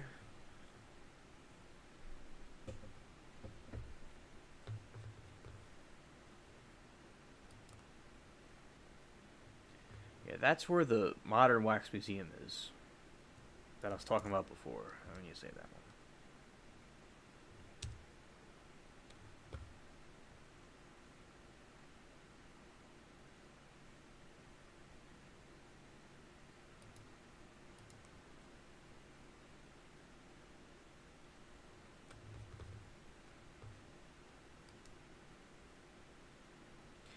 Yeah, 237 is the Forbidden Rim.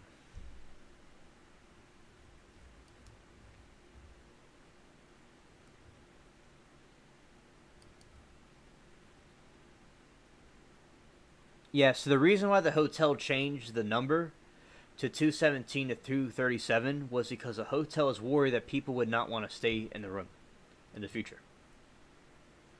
It has air conditioned. It's accessible. It's paid breakfast.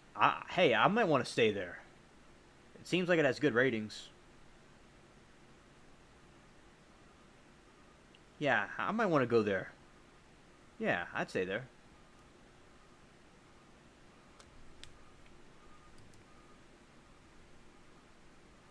1909.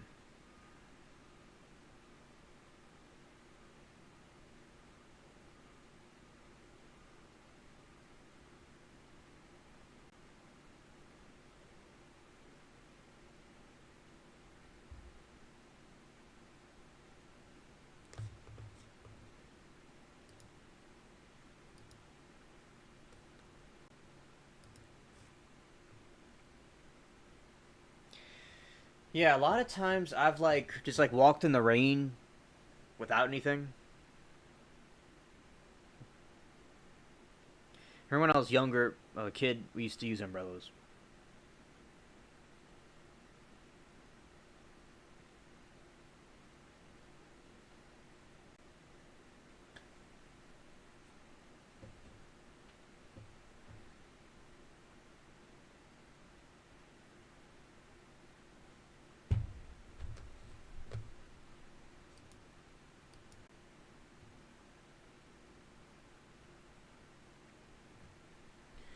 The hotel began when inventor stricken with tuberculosis traveled to a valley in hopes of getting their health back. But after just one summer, his health was indeed restored, which credited the fresh air and abundant sunshine.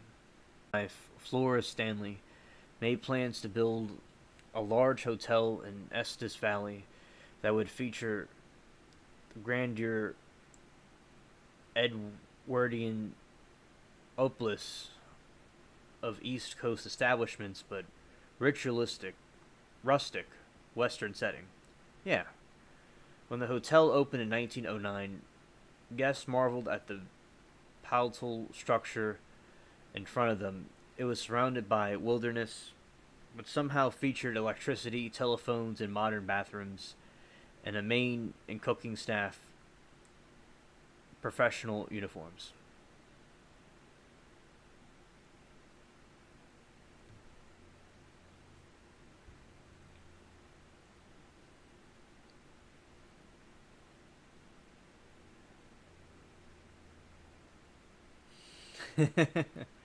That's funny, Amanda.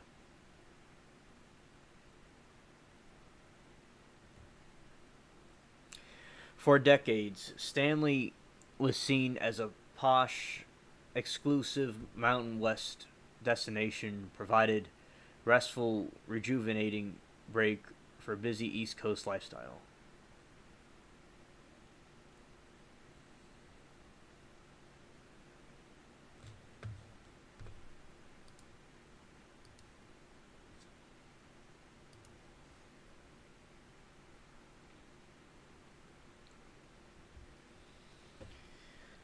Haunted Room 217.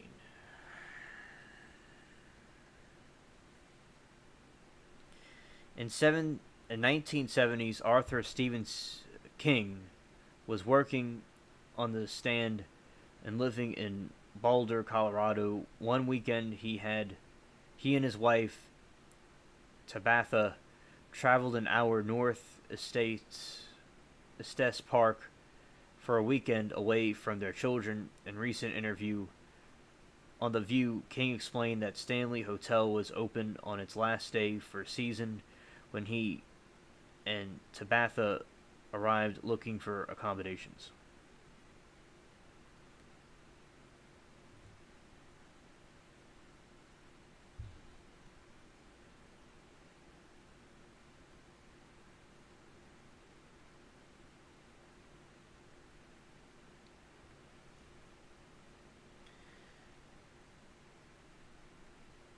It was their last day of the season. Everybody was leaving and nobody was coming in. And we said, "Can we check in?"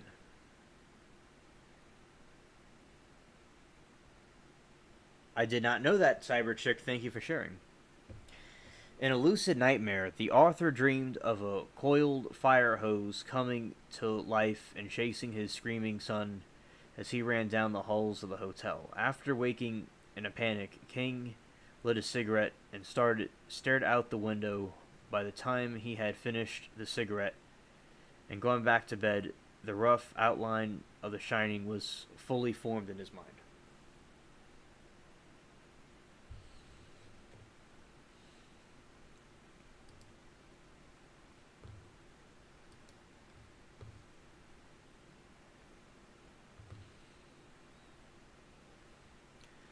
The Stanleys' connections had reported in the hotel long before the 1970s, some specifically in room 217.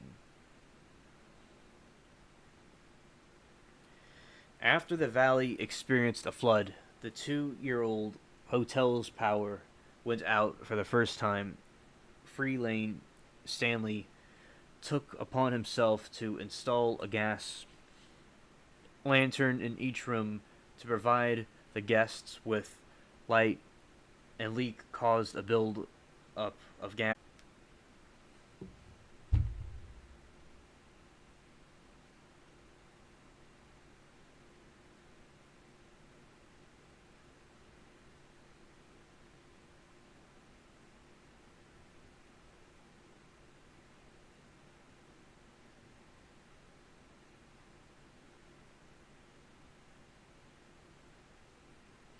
Well, yeah, no, I think of Steven Spielberg because of the movies.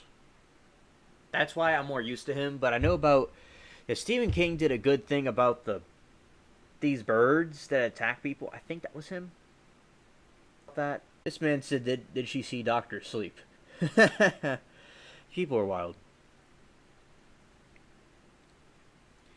The head chambermaid, Elizabeth Wilson, entered the room with a lit candle and set off a massive explosion. Wilson miraculously survived and was launched from the room's entrance and dining hall located in the first floor.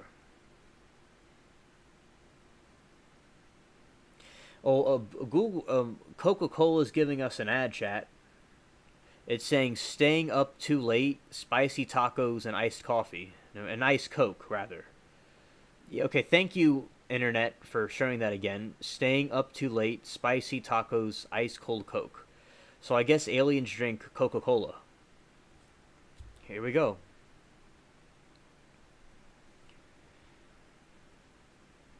This is where Wilson's story could end, according to some hotel guests. Staff, well, there's something else I skipped over. The estimated 10% of the hotel wasn't lucky. An observer reported seeing bathtub fly up in the air during the blast. After waking up from a coma, Wilson returned to work in 1913, remained employed in the hotel until 1950.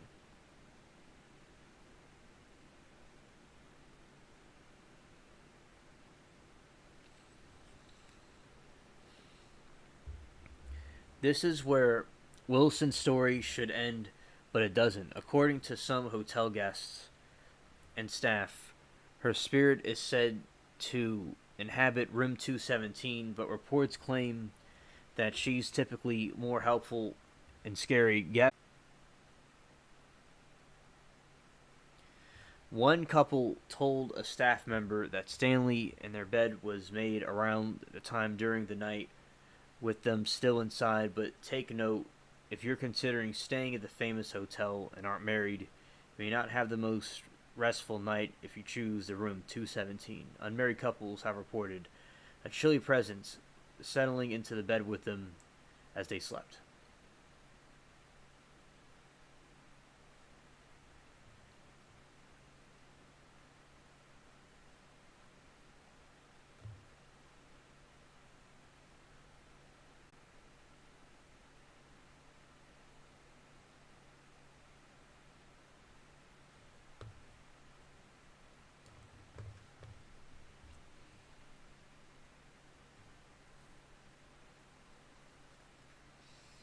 Stanley died at age 91. Like Wilson, many believe his presence still seen and felt by the hotel, mainly the bar and billiard room.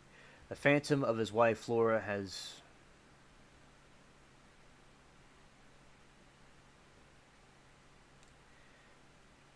penchant for tinkering around on the hotel's piano, according to multiple accounts.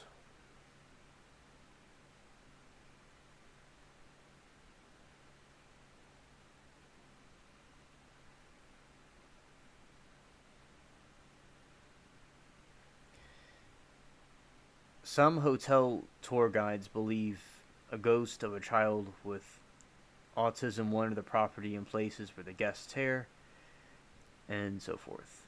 And there's creepy happenings in the hotel. Internationally famous hotspot for supposed hauntings is its best featured popular ghost-themed shows by ghost hunters. So that's another area of it.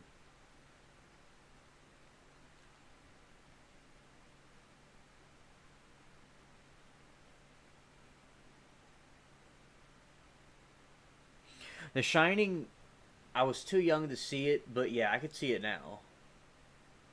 And I have not seen the whole thing, but I gotta go see it. It's a good movie.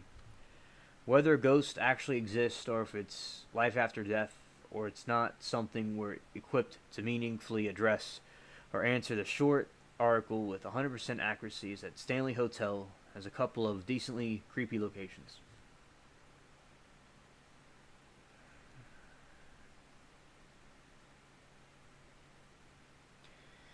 There's a pet cemetery. Stephen King did something about that. SC Wolverines, good night. And I will be right back, chat, in just a moment. I have to do something real quick.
Alright, chat, I'm back.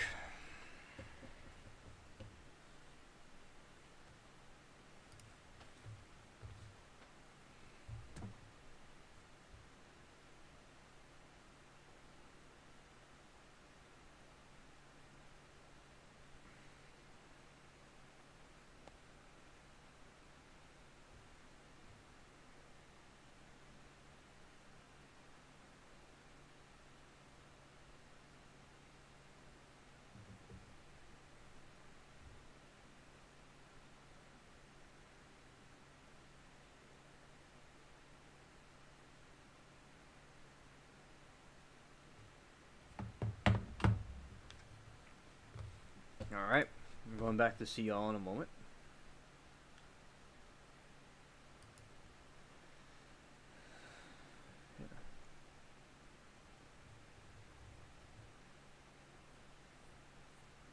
Facts, SC is very funny.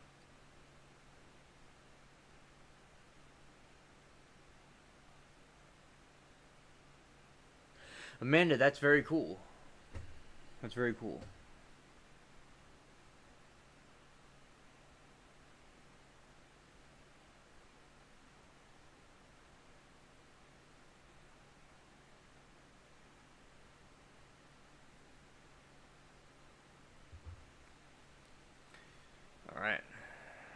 So,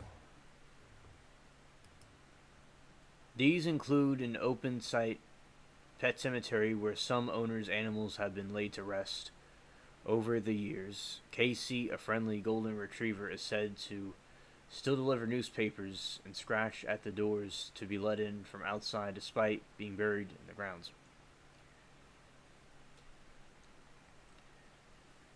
And also, despite being buried, plus there's a large cave system that's located under the hotel.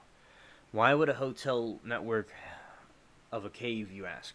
The reason is, in the early days of the Stanley, it was seen as unprofessional for the staff to be seen by guests, so employees used underground pathways to travel between rooms and the hotel's bars and restaurants and laundry facilities. The ghosts of the pastry chef is said to haunt the caves as evidence by alluring the inaccessible scent of baked goods that are frequently reported there.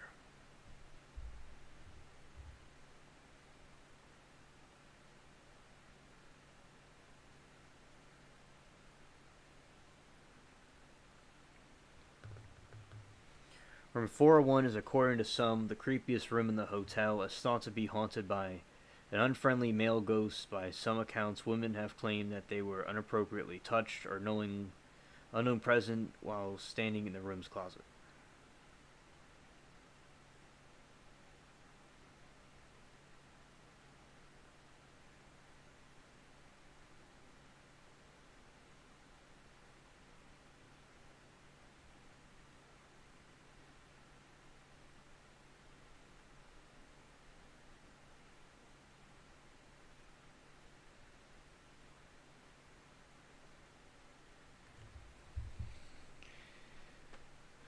One man claims he witnessed his wedding ring inexplicably move from the bathroom counter to the fall down to the drain in the sink bathroom down the hall in room 407. Multiple guests have reported the odd experience of being tucked into bed by some invisible force, and others have felt someone sit on the foot of the bed only to find nothing but an indentation on the covers where they switched on the light.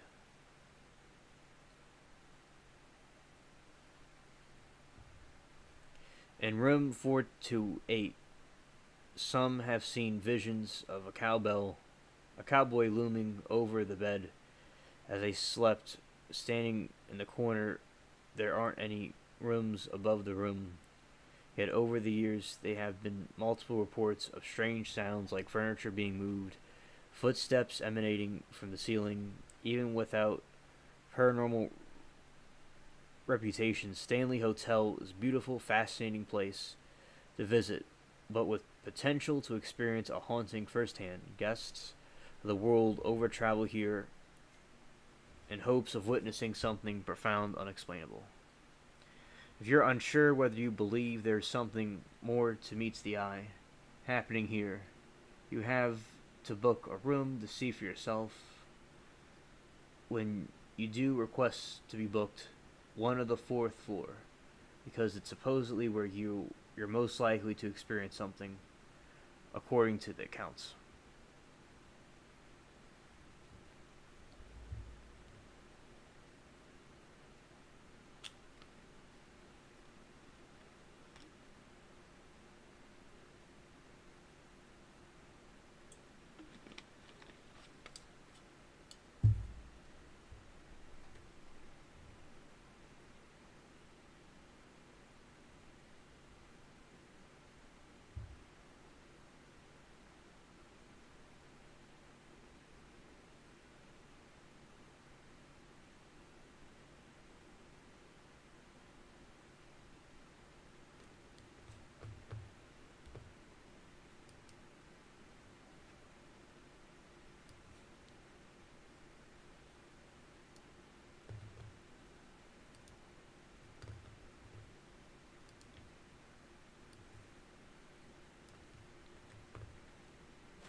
Baby chicks are so cute.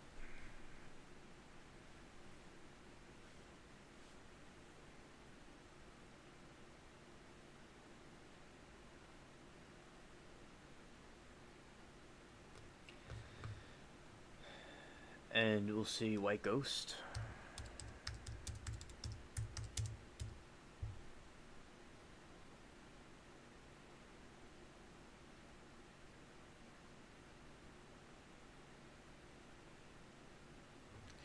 Yeah.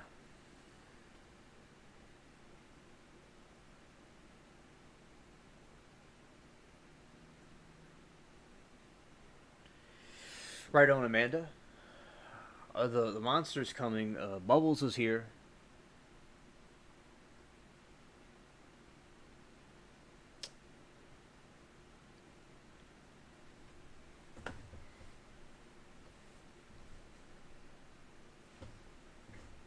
Bubbles is on his blanket over there.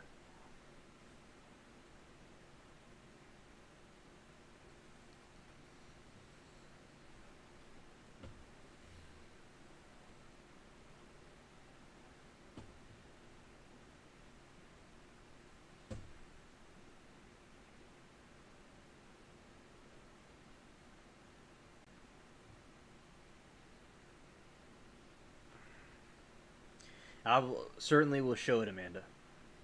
All right.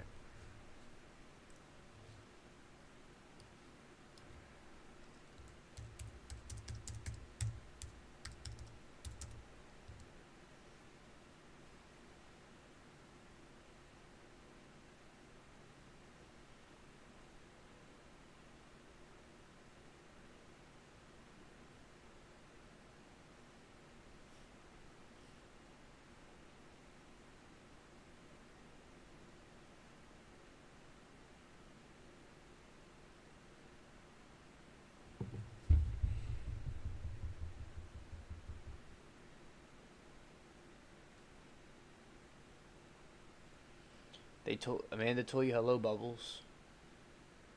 Yeah, he knows. He knows. Yeah, he's looking over here.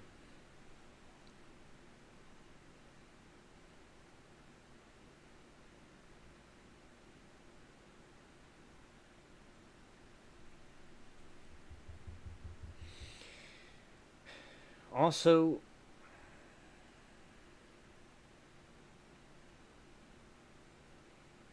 I'm gonna be growing this type of tomato.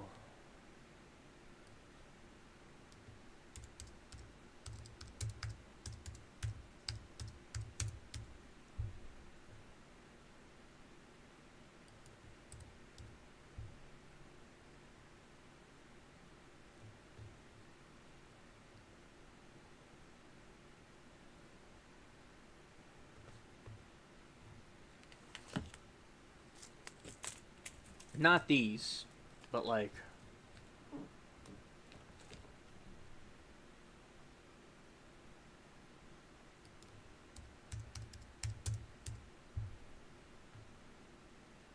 yeah, this the large cherry tomato.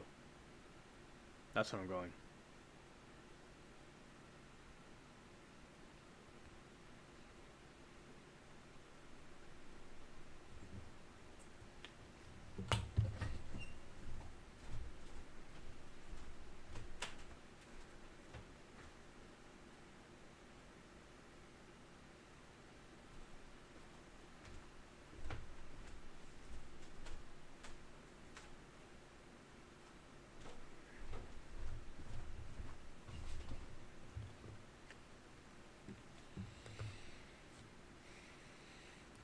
I got the pot for it. I'm gonna get the soil in it tomorrow. All right.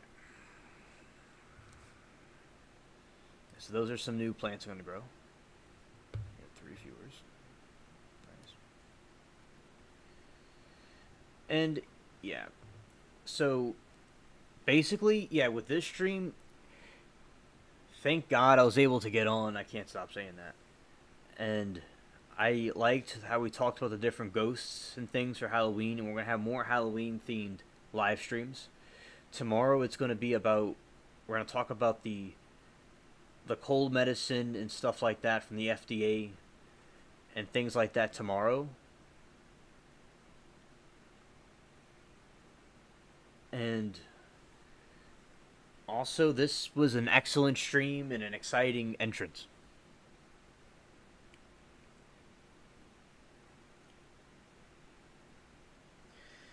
Amanda says cherry tomatoes were my favorite that my grandpa would grow regularly.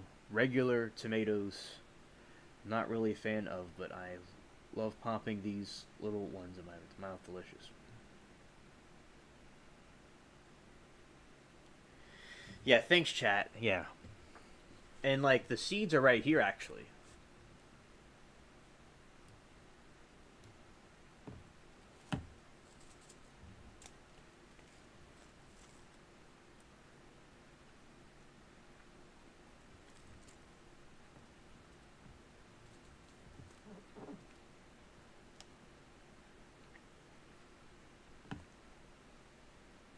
Uh oh, Bubbles is here.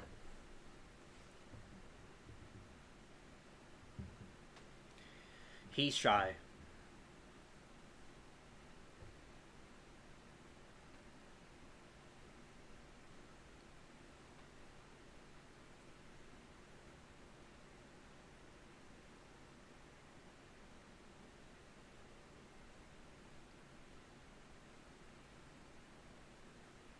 All right.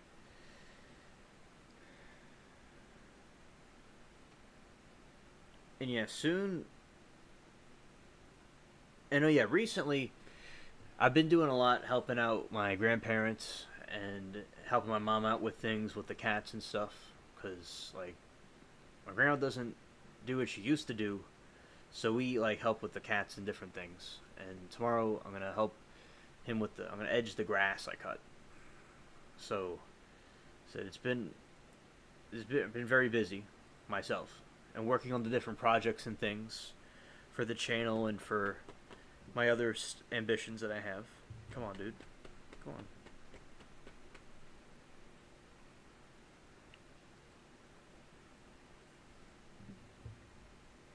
And peppers. So the pepper plants are still there and they're still going good.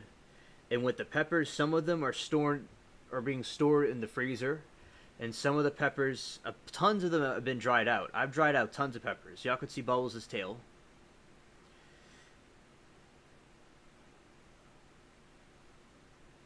Yeah, he had to come say hi. Yeah, he's telling everybody hello. Yeah, he's telling everybody hello.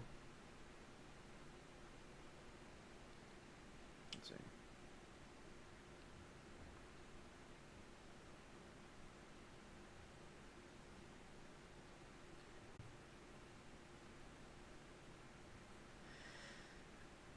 And I'm going to grind up the peppers and make it into like a spice, and the other ones are going to make into a hot sauce.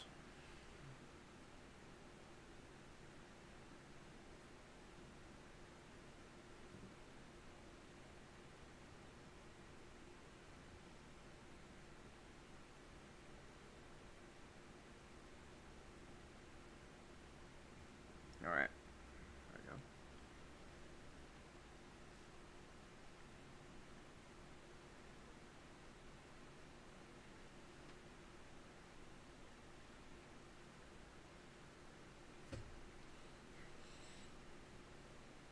Yeah, and Bubbles says shout out to everybody in the chat and to the channel.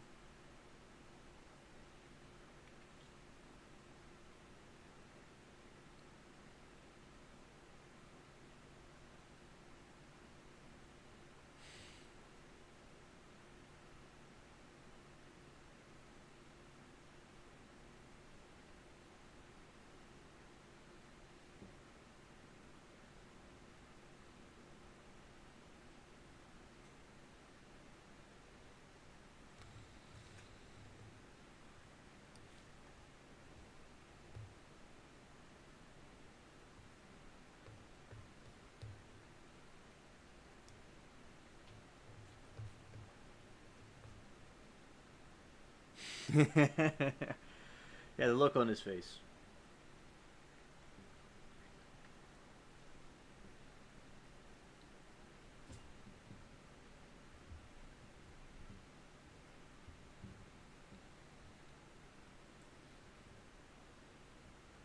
Yeah, Bo's brother and Sparkles. Yep, they ate today.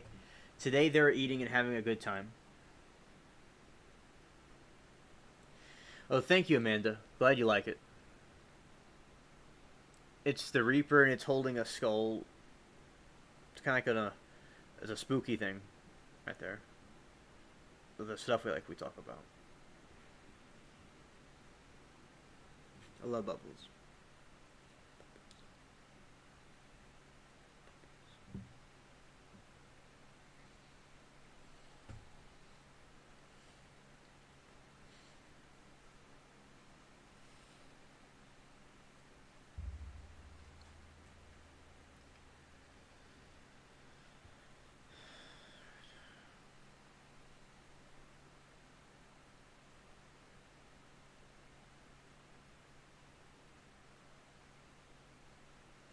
Yeah, blue's a great color. Yeah.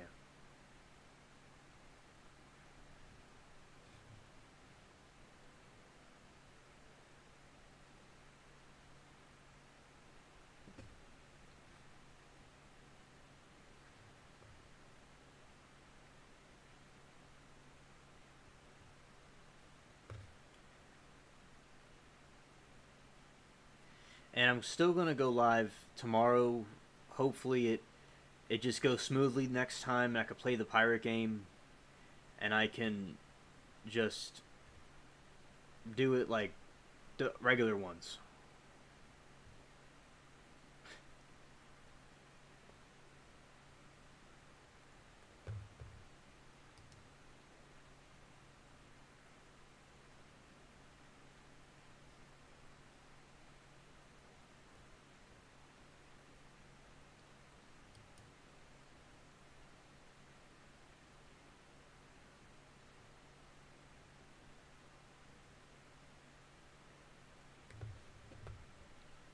And he's laying down now. Yeah, I'm glad that y'all enjoyed this, and I'm gonna start to end it now. It was a nice stream. I'm glad that y'all had patience. I'm glad Cyberchick was able to show up, and I'm thankful that all y'all stayed, and those watching the rerun. Well, shout out to y'all too. And we'll talk about some of the things, as I said, tomorrow about the FDA and different stuff like that. And we'll do some of the streaming, like the gaming, rather.